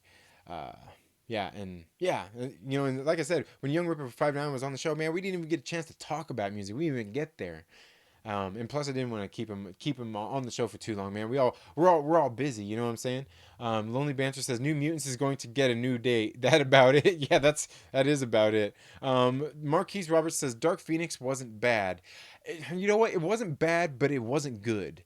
Actually did a video, a live stream a couple months ago where I did like a full commentary on it, and I showed some of the things in the movie as it was going on, and it got blocked worldwide, from a content claim. But then I went ahead and disputed it, and they unblocked it, so you can still go watch it. Yeah, I fought the law, and the law won. No, no, I won. Yeah, you know what I'm saying. But yeah, he says, Dylan says, I agree. It wasn't bad. Yeah, it wasn't bad, but it wasn't good. I mean, there was so many, bad things that happened in the movie that it really overshadowed any good that it did. Just kind of like for me, like the Last Jedi. Like, I'm not a hater of the Last Jedi. Like, I like the Last Jedi, but there's just so much bad stuff that happens in that movie that overshadows any of the good. There's just not a good balance of it. If there was at least a decent balance in there, it would have been better. But yeah, this just wasn't. Yeah.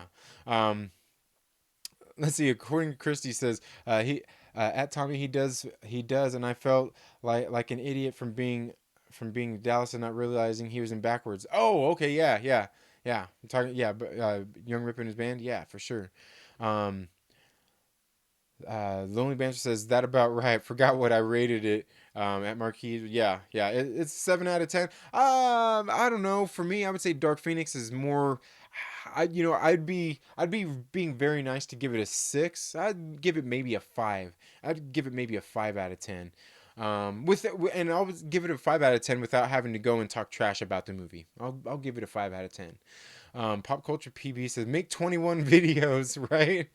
Dylan's comic book rant says Arya Stark. I think would play a good Wolfsbane, especially after reading the New Mutants book. She looked like her with the short hair.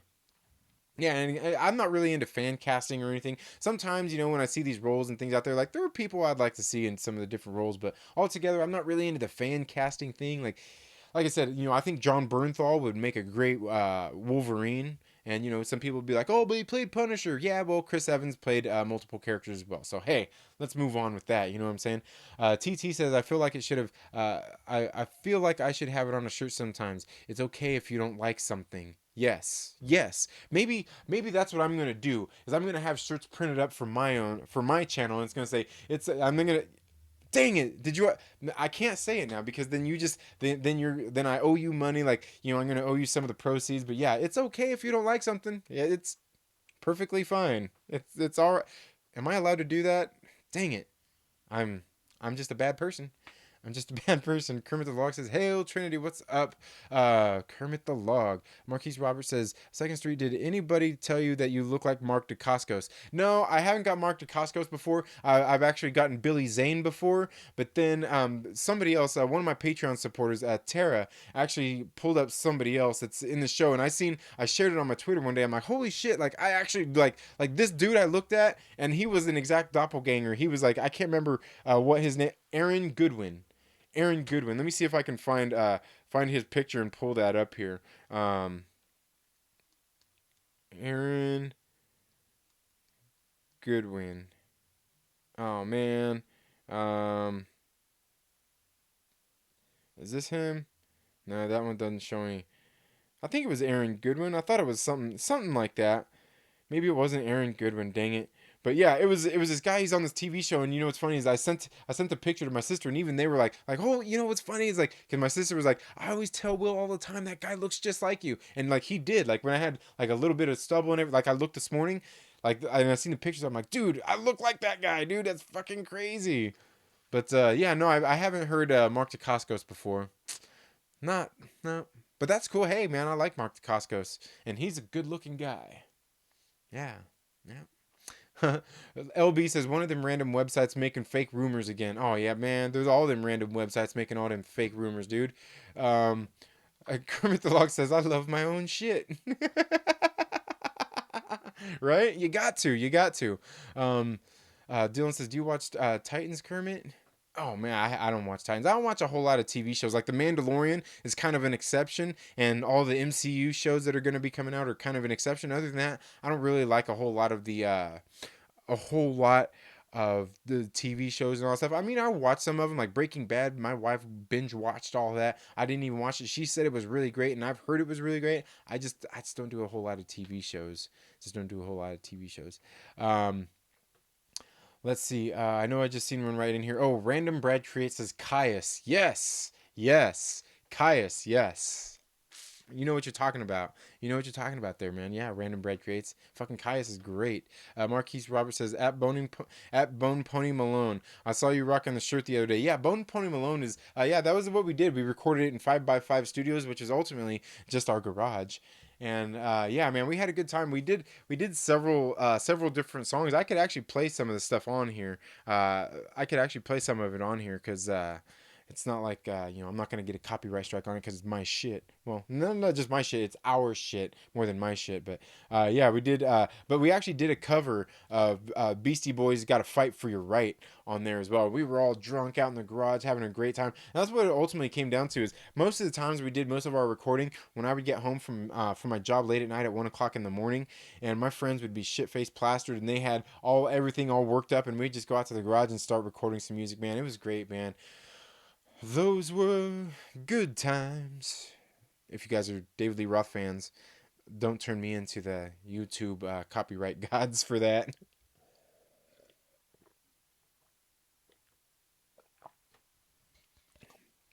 Um, let's see. Just got home from work. I'm beat. What's up, Vlad? Right? How you doing, man? Pop Culture PB says I hate the Last Jedi. A lot of people feel that way too. Like I said, I like it. Like, and I can't. I will never defend the movie and say it's a good movie or say that anybody should like the movie. I cannot say that. All I can say is I like the movie. I like it. When it comes down, and I've said this before, I've seen way worse movies.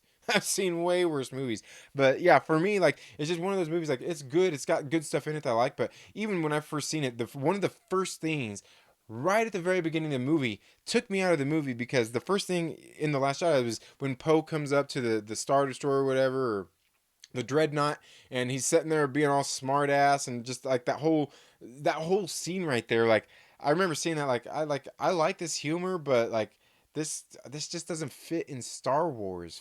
Like I just didn't feel that it went there. You know what I mean? Like there's just and for me, there's just so many of just those little things like that take away from the movie of what it could be. Like I said, like a lot of people are disgusted with what they did to Luke Skywalker's character and all that stuff. Again, I'm not like super nerdy into all that kind of stuff, but like me, I seen it, I'm like, yeah, I I'm not so worried about that as opposed to a bunch of just like the other things that just happen, and I'm just like, like so, but that's the thing is so many little things, little bad things add to make up bigger things, and that's the thing that people fail to realize a lot of times is that all these little bad things make one big bad thing, and that's what it works. And you learn that. I learned that back at one of my old jobs where we had to keep people in line, like with like in their departments, like making shit look good, presentation wise for customers, just all that kind of corporate bullshit I don't feel like talking about. But like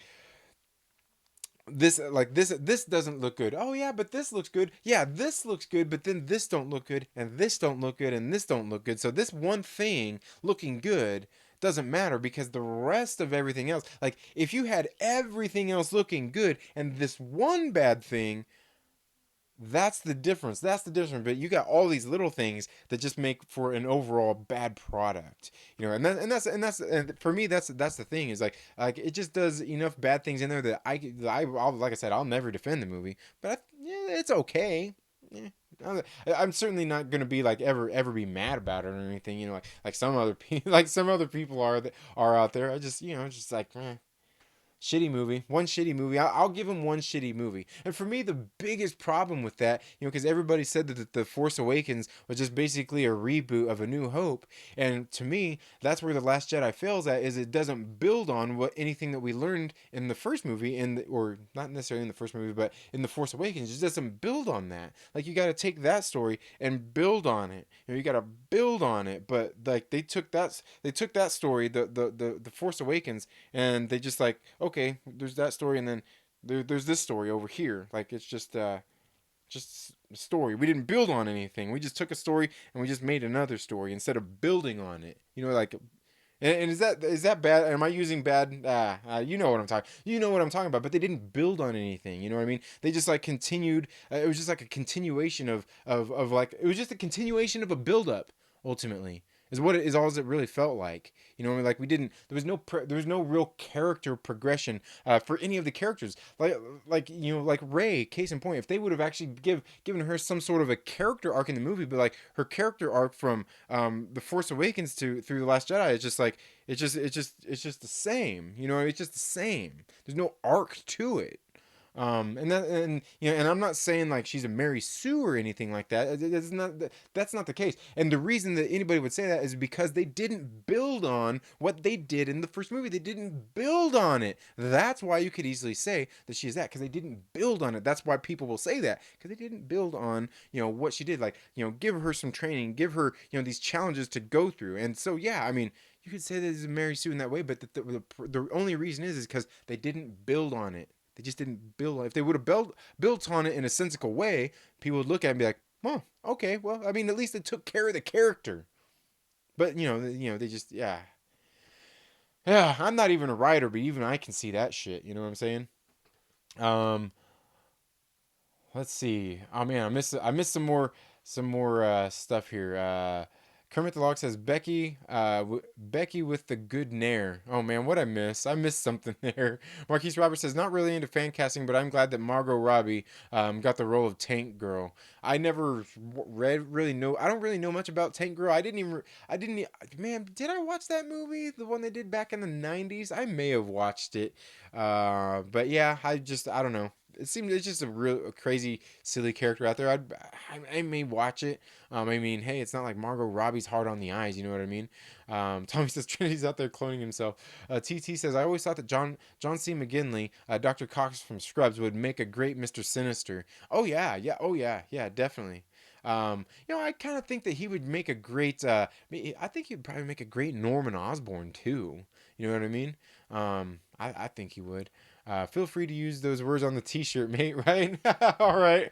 Dylan's comic book rant says, "I agree, Marquis. Margot Robbie is a dime piece. I love Wolf of Wall Street. Yeah, Wolf of Wall Street is a good movie, and yeah, Margot Robbie's attractive, man. Again, she's on the skinny side. She's a little on the skinny side, but that's I'm not that worried about it. I mean, yeah, but yeah, I mean, she's hot. I mean, she's hot. According to Chris, he says, man, I make a lot of dumb decisions while drinking. Yeah, yeah. Oh no, what'd you do now, Christy? What did you do now? What'd you do now? Because most of the dumb decisions people make while they're drinking are playing games like Just the Tip. That's that's the most dumbest decision you can play, is decide to play that game while drinking. I know I'm bad for saying that. I'm bad, but we're on the Trailer Park Live here, okay? It's all good. Random Bread Crate says, "Sorry, can't get involved in the chat as I've got home brewing day. Lots of beer to keg. I'm listening in. Awesome, man. Awesome, man. Home brewing day sounds good. I actually go to a local brewery here where I live at. Man, they got the best beers, man." He says, "You ain't lying. That's my dream girl," says Dylan. Yeah. He says, "Like I hate Leonardo DiCaprio. Every time I was Wolf of Wall Street, like, damn, that lucky son of a bitch." Yeah. That's funny. Um, Pop Culture PB says, "I do love that crystal fox though." Oh yeah, the little crystal fox. Yeah, that like some of it, see that's just like weird stuff in there too. Like, man, I don't know. TT says, "I just can't bring myself to watch The Last Jedi. For 30 plus years, I had the happy ever after story for these characters. I can't ignore it if I don't watch it, but if I see it, I can never unsee it." Good, good point. Good point. Hey, good on you. You don't want to watch it. Hey, good on you. You just don't want to watch it. I mean, the thing is though, is if you're not gonna watch it, you can't really have an opinion on it though. You know what I'm saying? Like, you can't say that it's not a good movie. You can't say you don't like it, because you're only basing that off of what everybody else says. And I don't see you here saying that it sucks or anything either. But that's the only bad thing about that, is then you can't really just say, oh well, that sucks, or that's trash, or anything like that, and I won't watch it because you haven't watched it. And to me, that's a big thing. Is I, and again, you're not saying that. that. I'm not saying that you're saying that neither. But that's the thing. Like, if you don't want to watch it, just say, hey, I don't want to watch that. I've heard enough about it. I just don't feel it's going to be for me. And hey, that's all good. But then it only limits you in the sense that you can't really have an opinion about it then, and talk trash about it, or even say that it's good and say that people should watch it. I mean, that really goes both ways if you haven't watched it. But again, and I'm not saying that you're sitting here saying that neither. Um, Chris, according to Christy, says Marquise Roberts, I cannot tell a lie. Oh no, what did I miss? Um, Kermit the Log says, "Bro, I could listen to you talk all day. No FOMO. It's okay if you can be FOMO, man. It's all good. Believe me, I'm not a puppet phobe here, bro. I'm not a puppet phobe. I'd shove my hand up your Kermit ass anytime, bro. Just let me know." Dylan says, "For real though, Kermit Trinity slays these live streams. Hey man, I do my dude. I don't know, man. I just sit here and be myself and flap my gums and just go on and on about shit sometimes. And getting ready to bring it to an end here in a few minutes, guys. It's I've been going for quite a while here. 10:42 already. DC says, I'm Batman. Says hi. I'm Batman. But in case you don't know, I'm Batman. Anyway, um, Ray has character. I mean, they had to build on what character she had, but they didn't.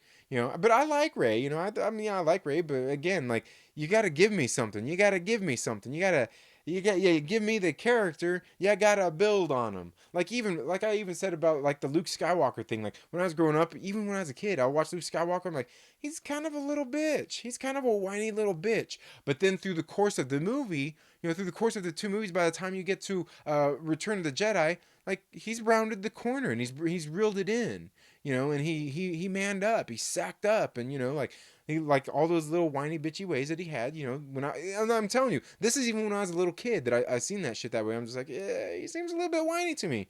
But I still liked him. But again, I was saying, talked about this earlier. My favorite character was always R2D2, and is he a character?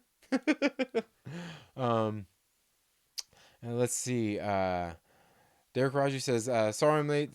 Tommy, good seeing you again. And thank you for being here, Derek. Thank you so much for being here. And thank all of you guys for being here again. And again, like I said, guys, I'm going to be giving away that copy of Neon Future. You got to go watch the video. I did it last Monday. I think it's called Road to 1000, my 1 year anniversary. Go watch the video on how to get entered into the stream. I'm telling you, only like 2 people entered into the giveaway for the stuff. Okay, so don't make it come down to a stream thing where I have to do it all in stream and everything. Come on, just go watch some of my video. You're watching my videos anyway. Just go watch the videos. Go see how to get entered. Go watch the video to get entered, and go watch the videos and enter the way to get entered in all the other videos. Like only 2 people have done it so far, so you should do it. You should do it. I mean, not that I have any problems just sending the prizes out to those 2 people, but I'm doing it to share these things with you because I love them. I love them. I love Neon Future on Impact Theory Comics. DC, I'm Batman says, I just keep seeing the logo. It says DC. I'm Batman says, there's a rumor that Russo brothers are working on a Marvel versus DC film. That's probably about all it is a rumor, man. I don't see Marvel wanting to make a movie with DC. I just don't see that happening. I don't see Kevin Feige in any way, shape, or form ever wanting to do that at this point until Warner Brothers can put out a consistently viable product. Because they've had a rocky start, or just altogether just rocky thing with their whole DC universe. So I don't see that happening. I would actually go say that I completely go against seeing that would happen anytime soon. Not I won't say ever.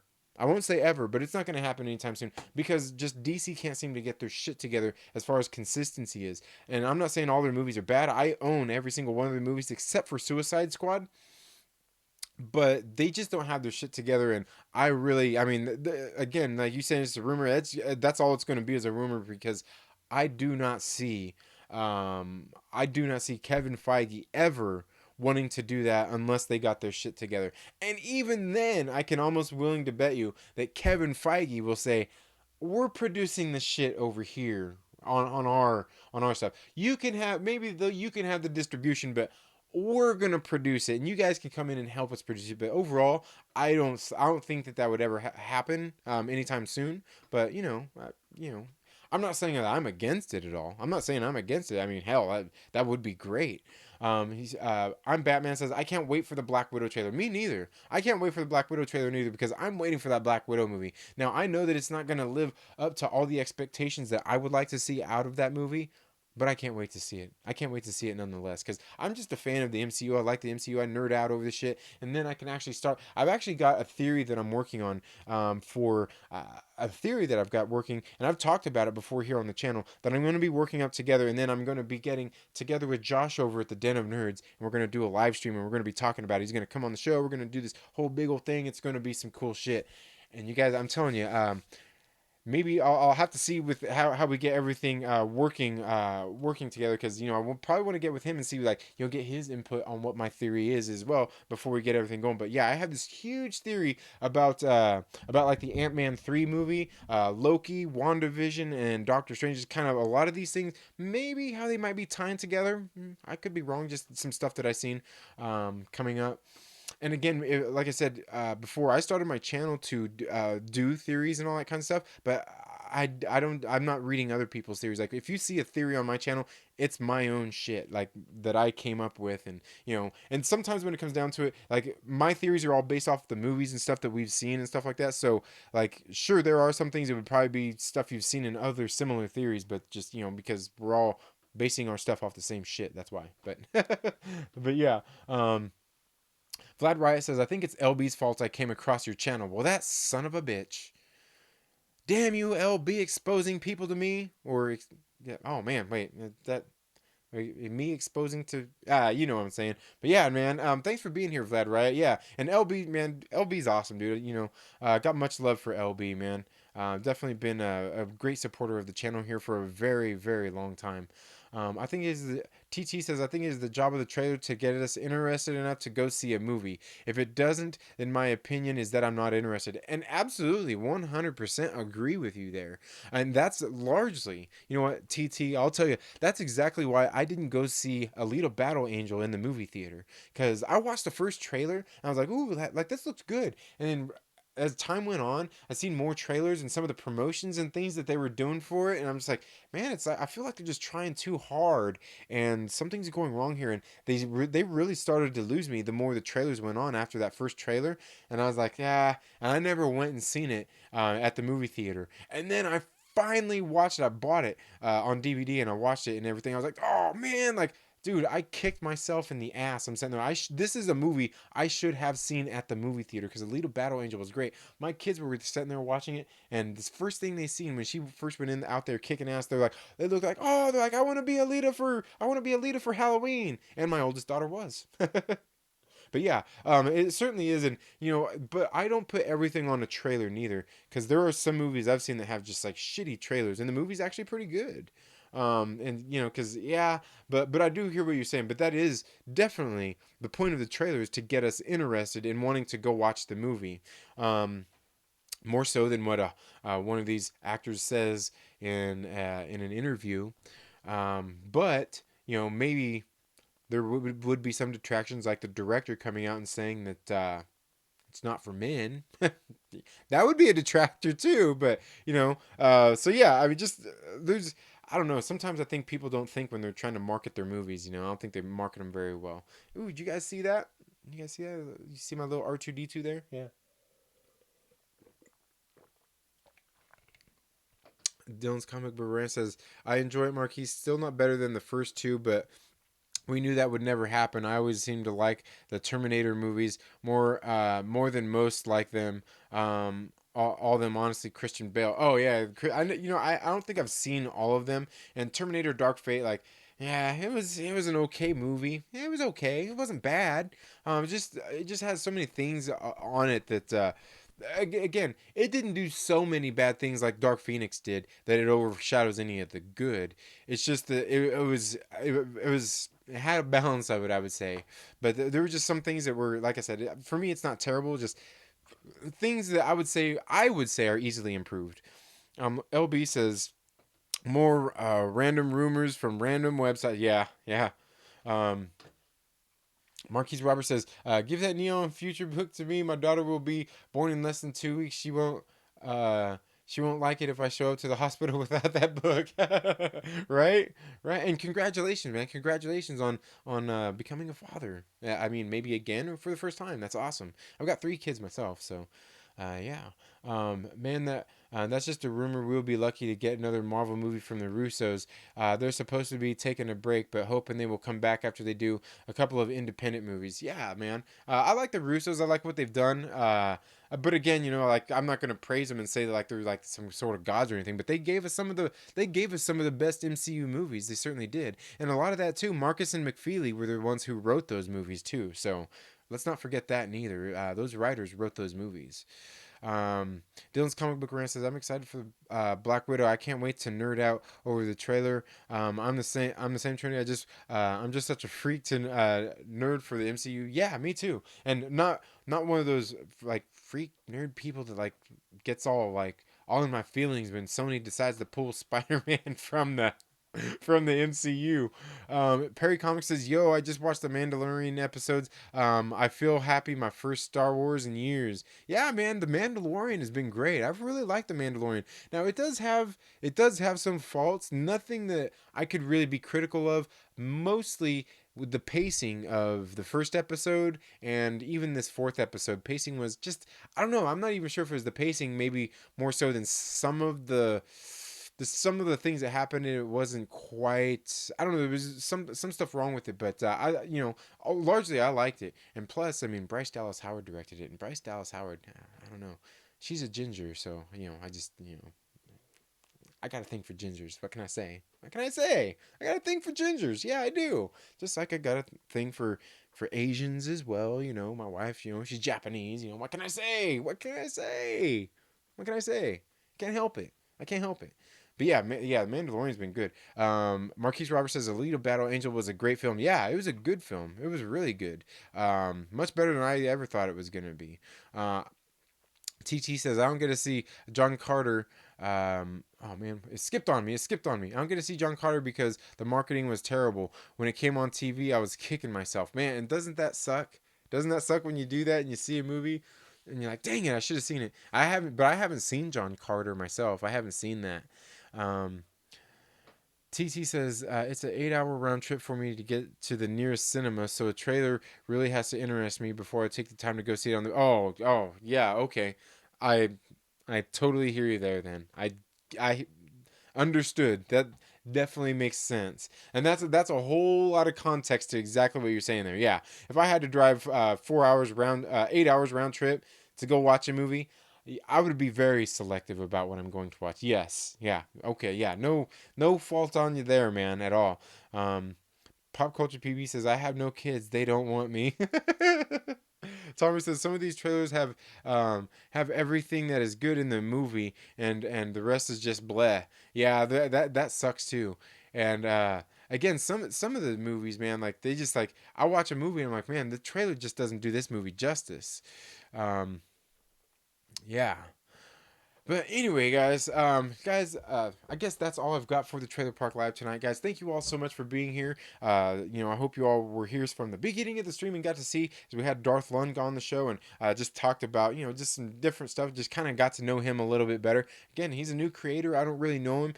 Just kind of happened to stumble across his channel just through various means, and then just kind of learned a little bit more about the guy today. And so I was like, hey, like I was going to do the show solo today, but I was like, I want to reach out to this guy and see if he has the time to come onto the show and talk to him and see who he is and what he's about. You know what I mean? Like I said, I don't know the dude. I don't know the dude from anybody else. So hey, we brought somebody on that we didn't know, and we had a good conversation.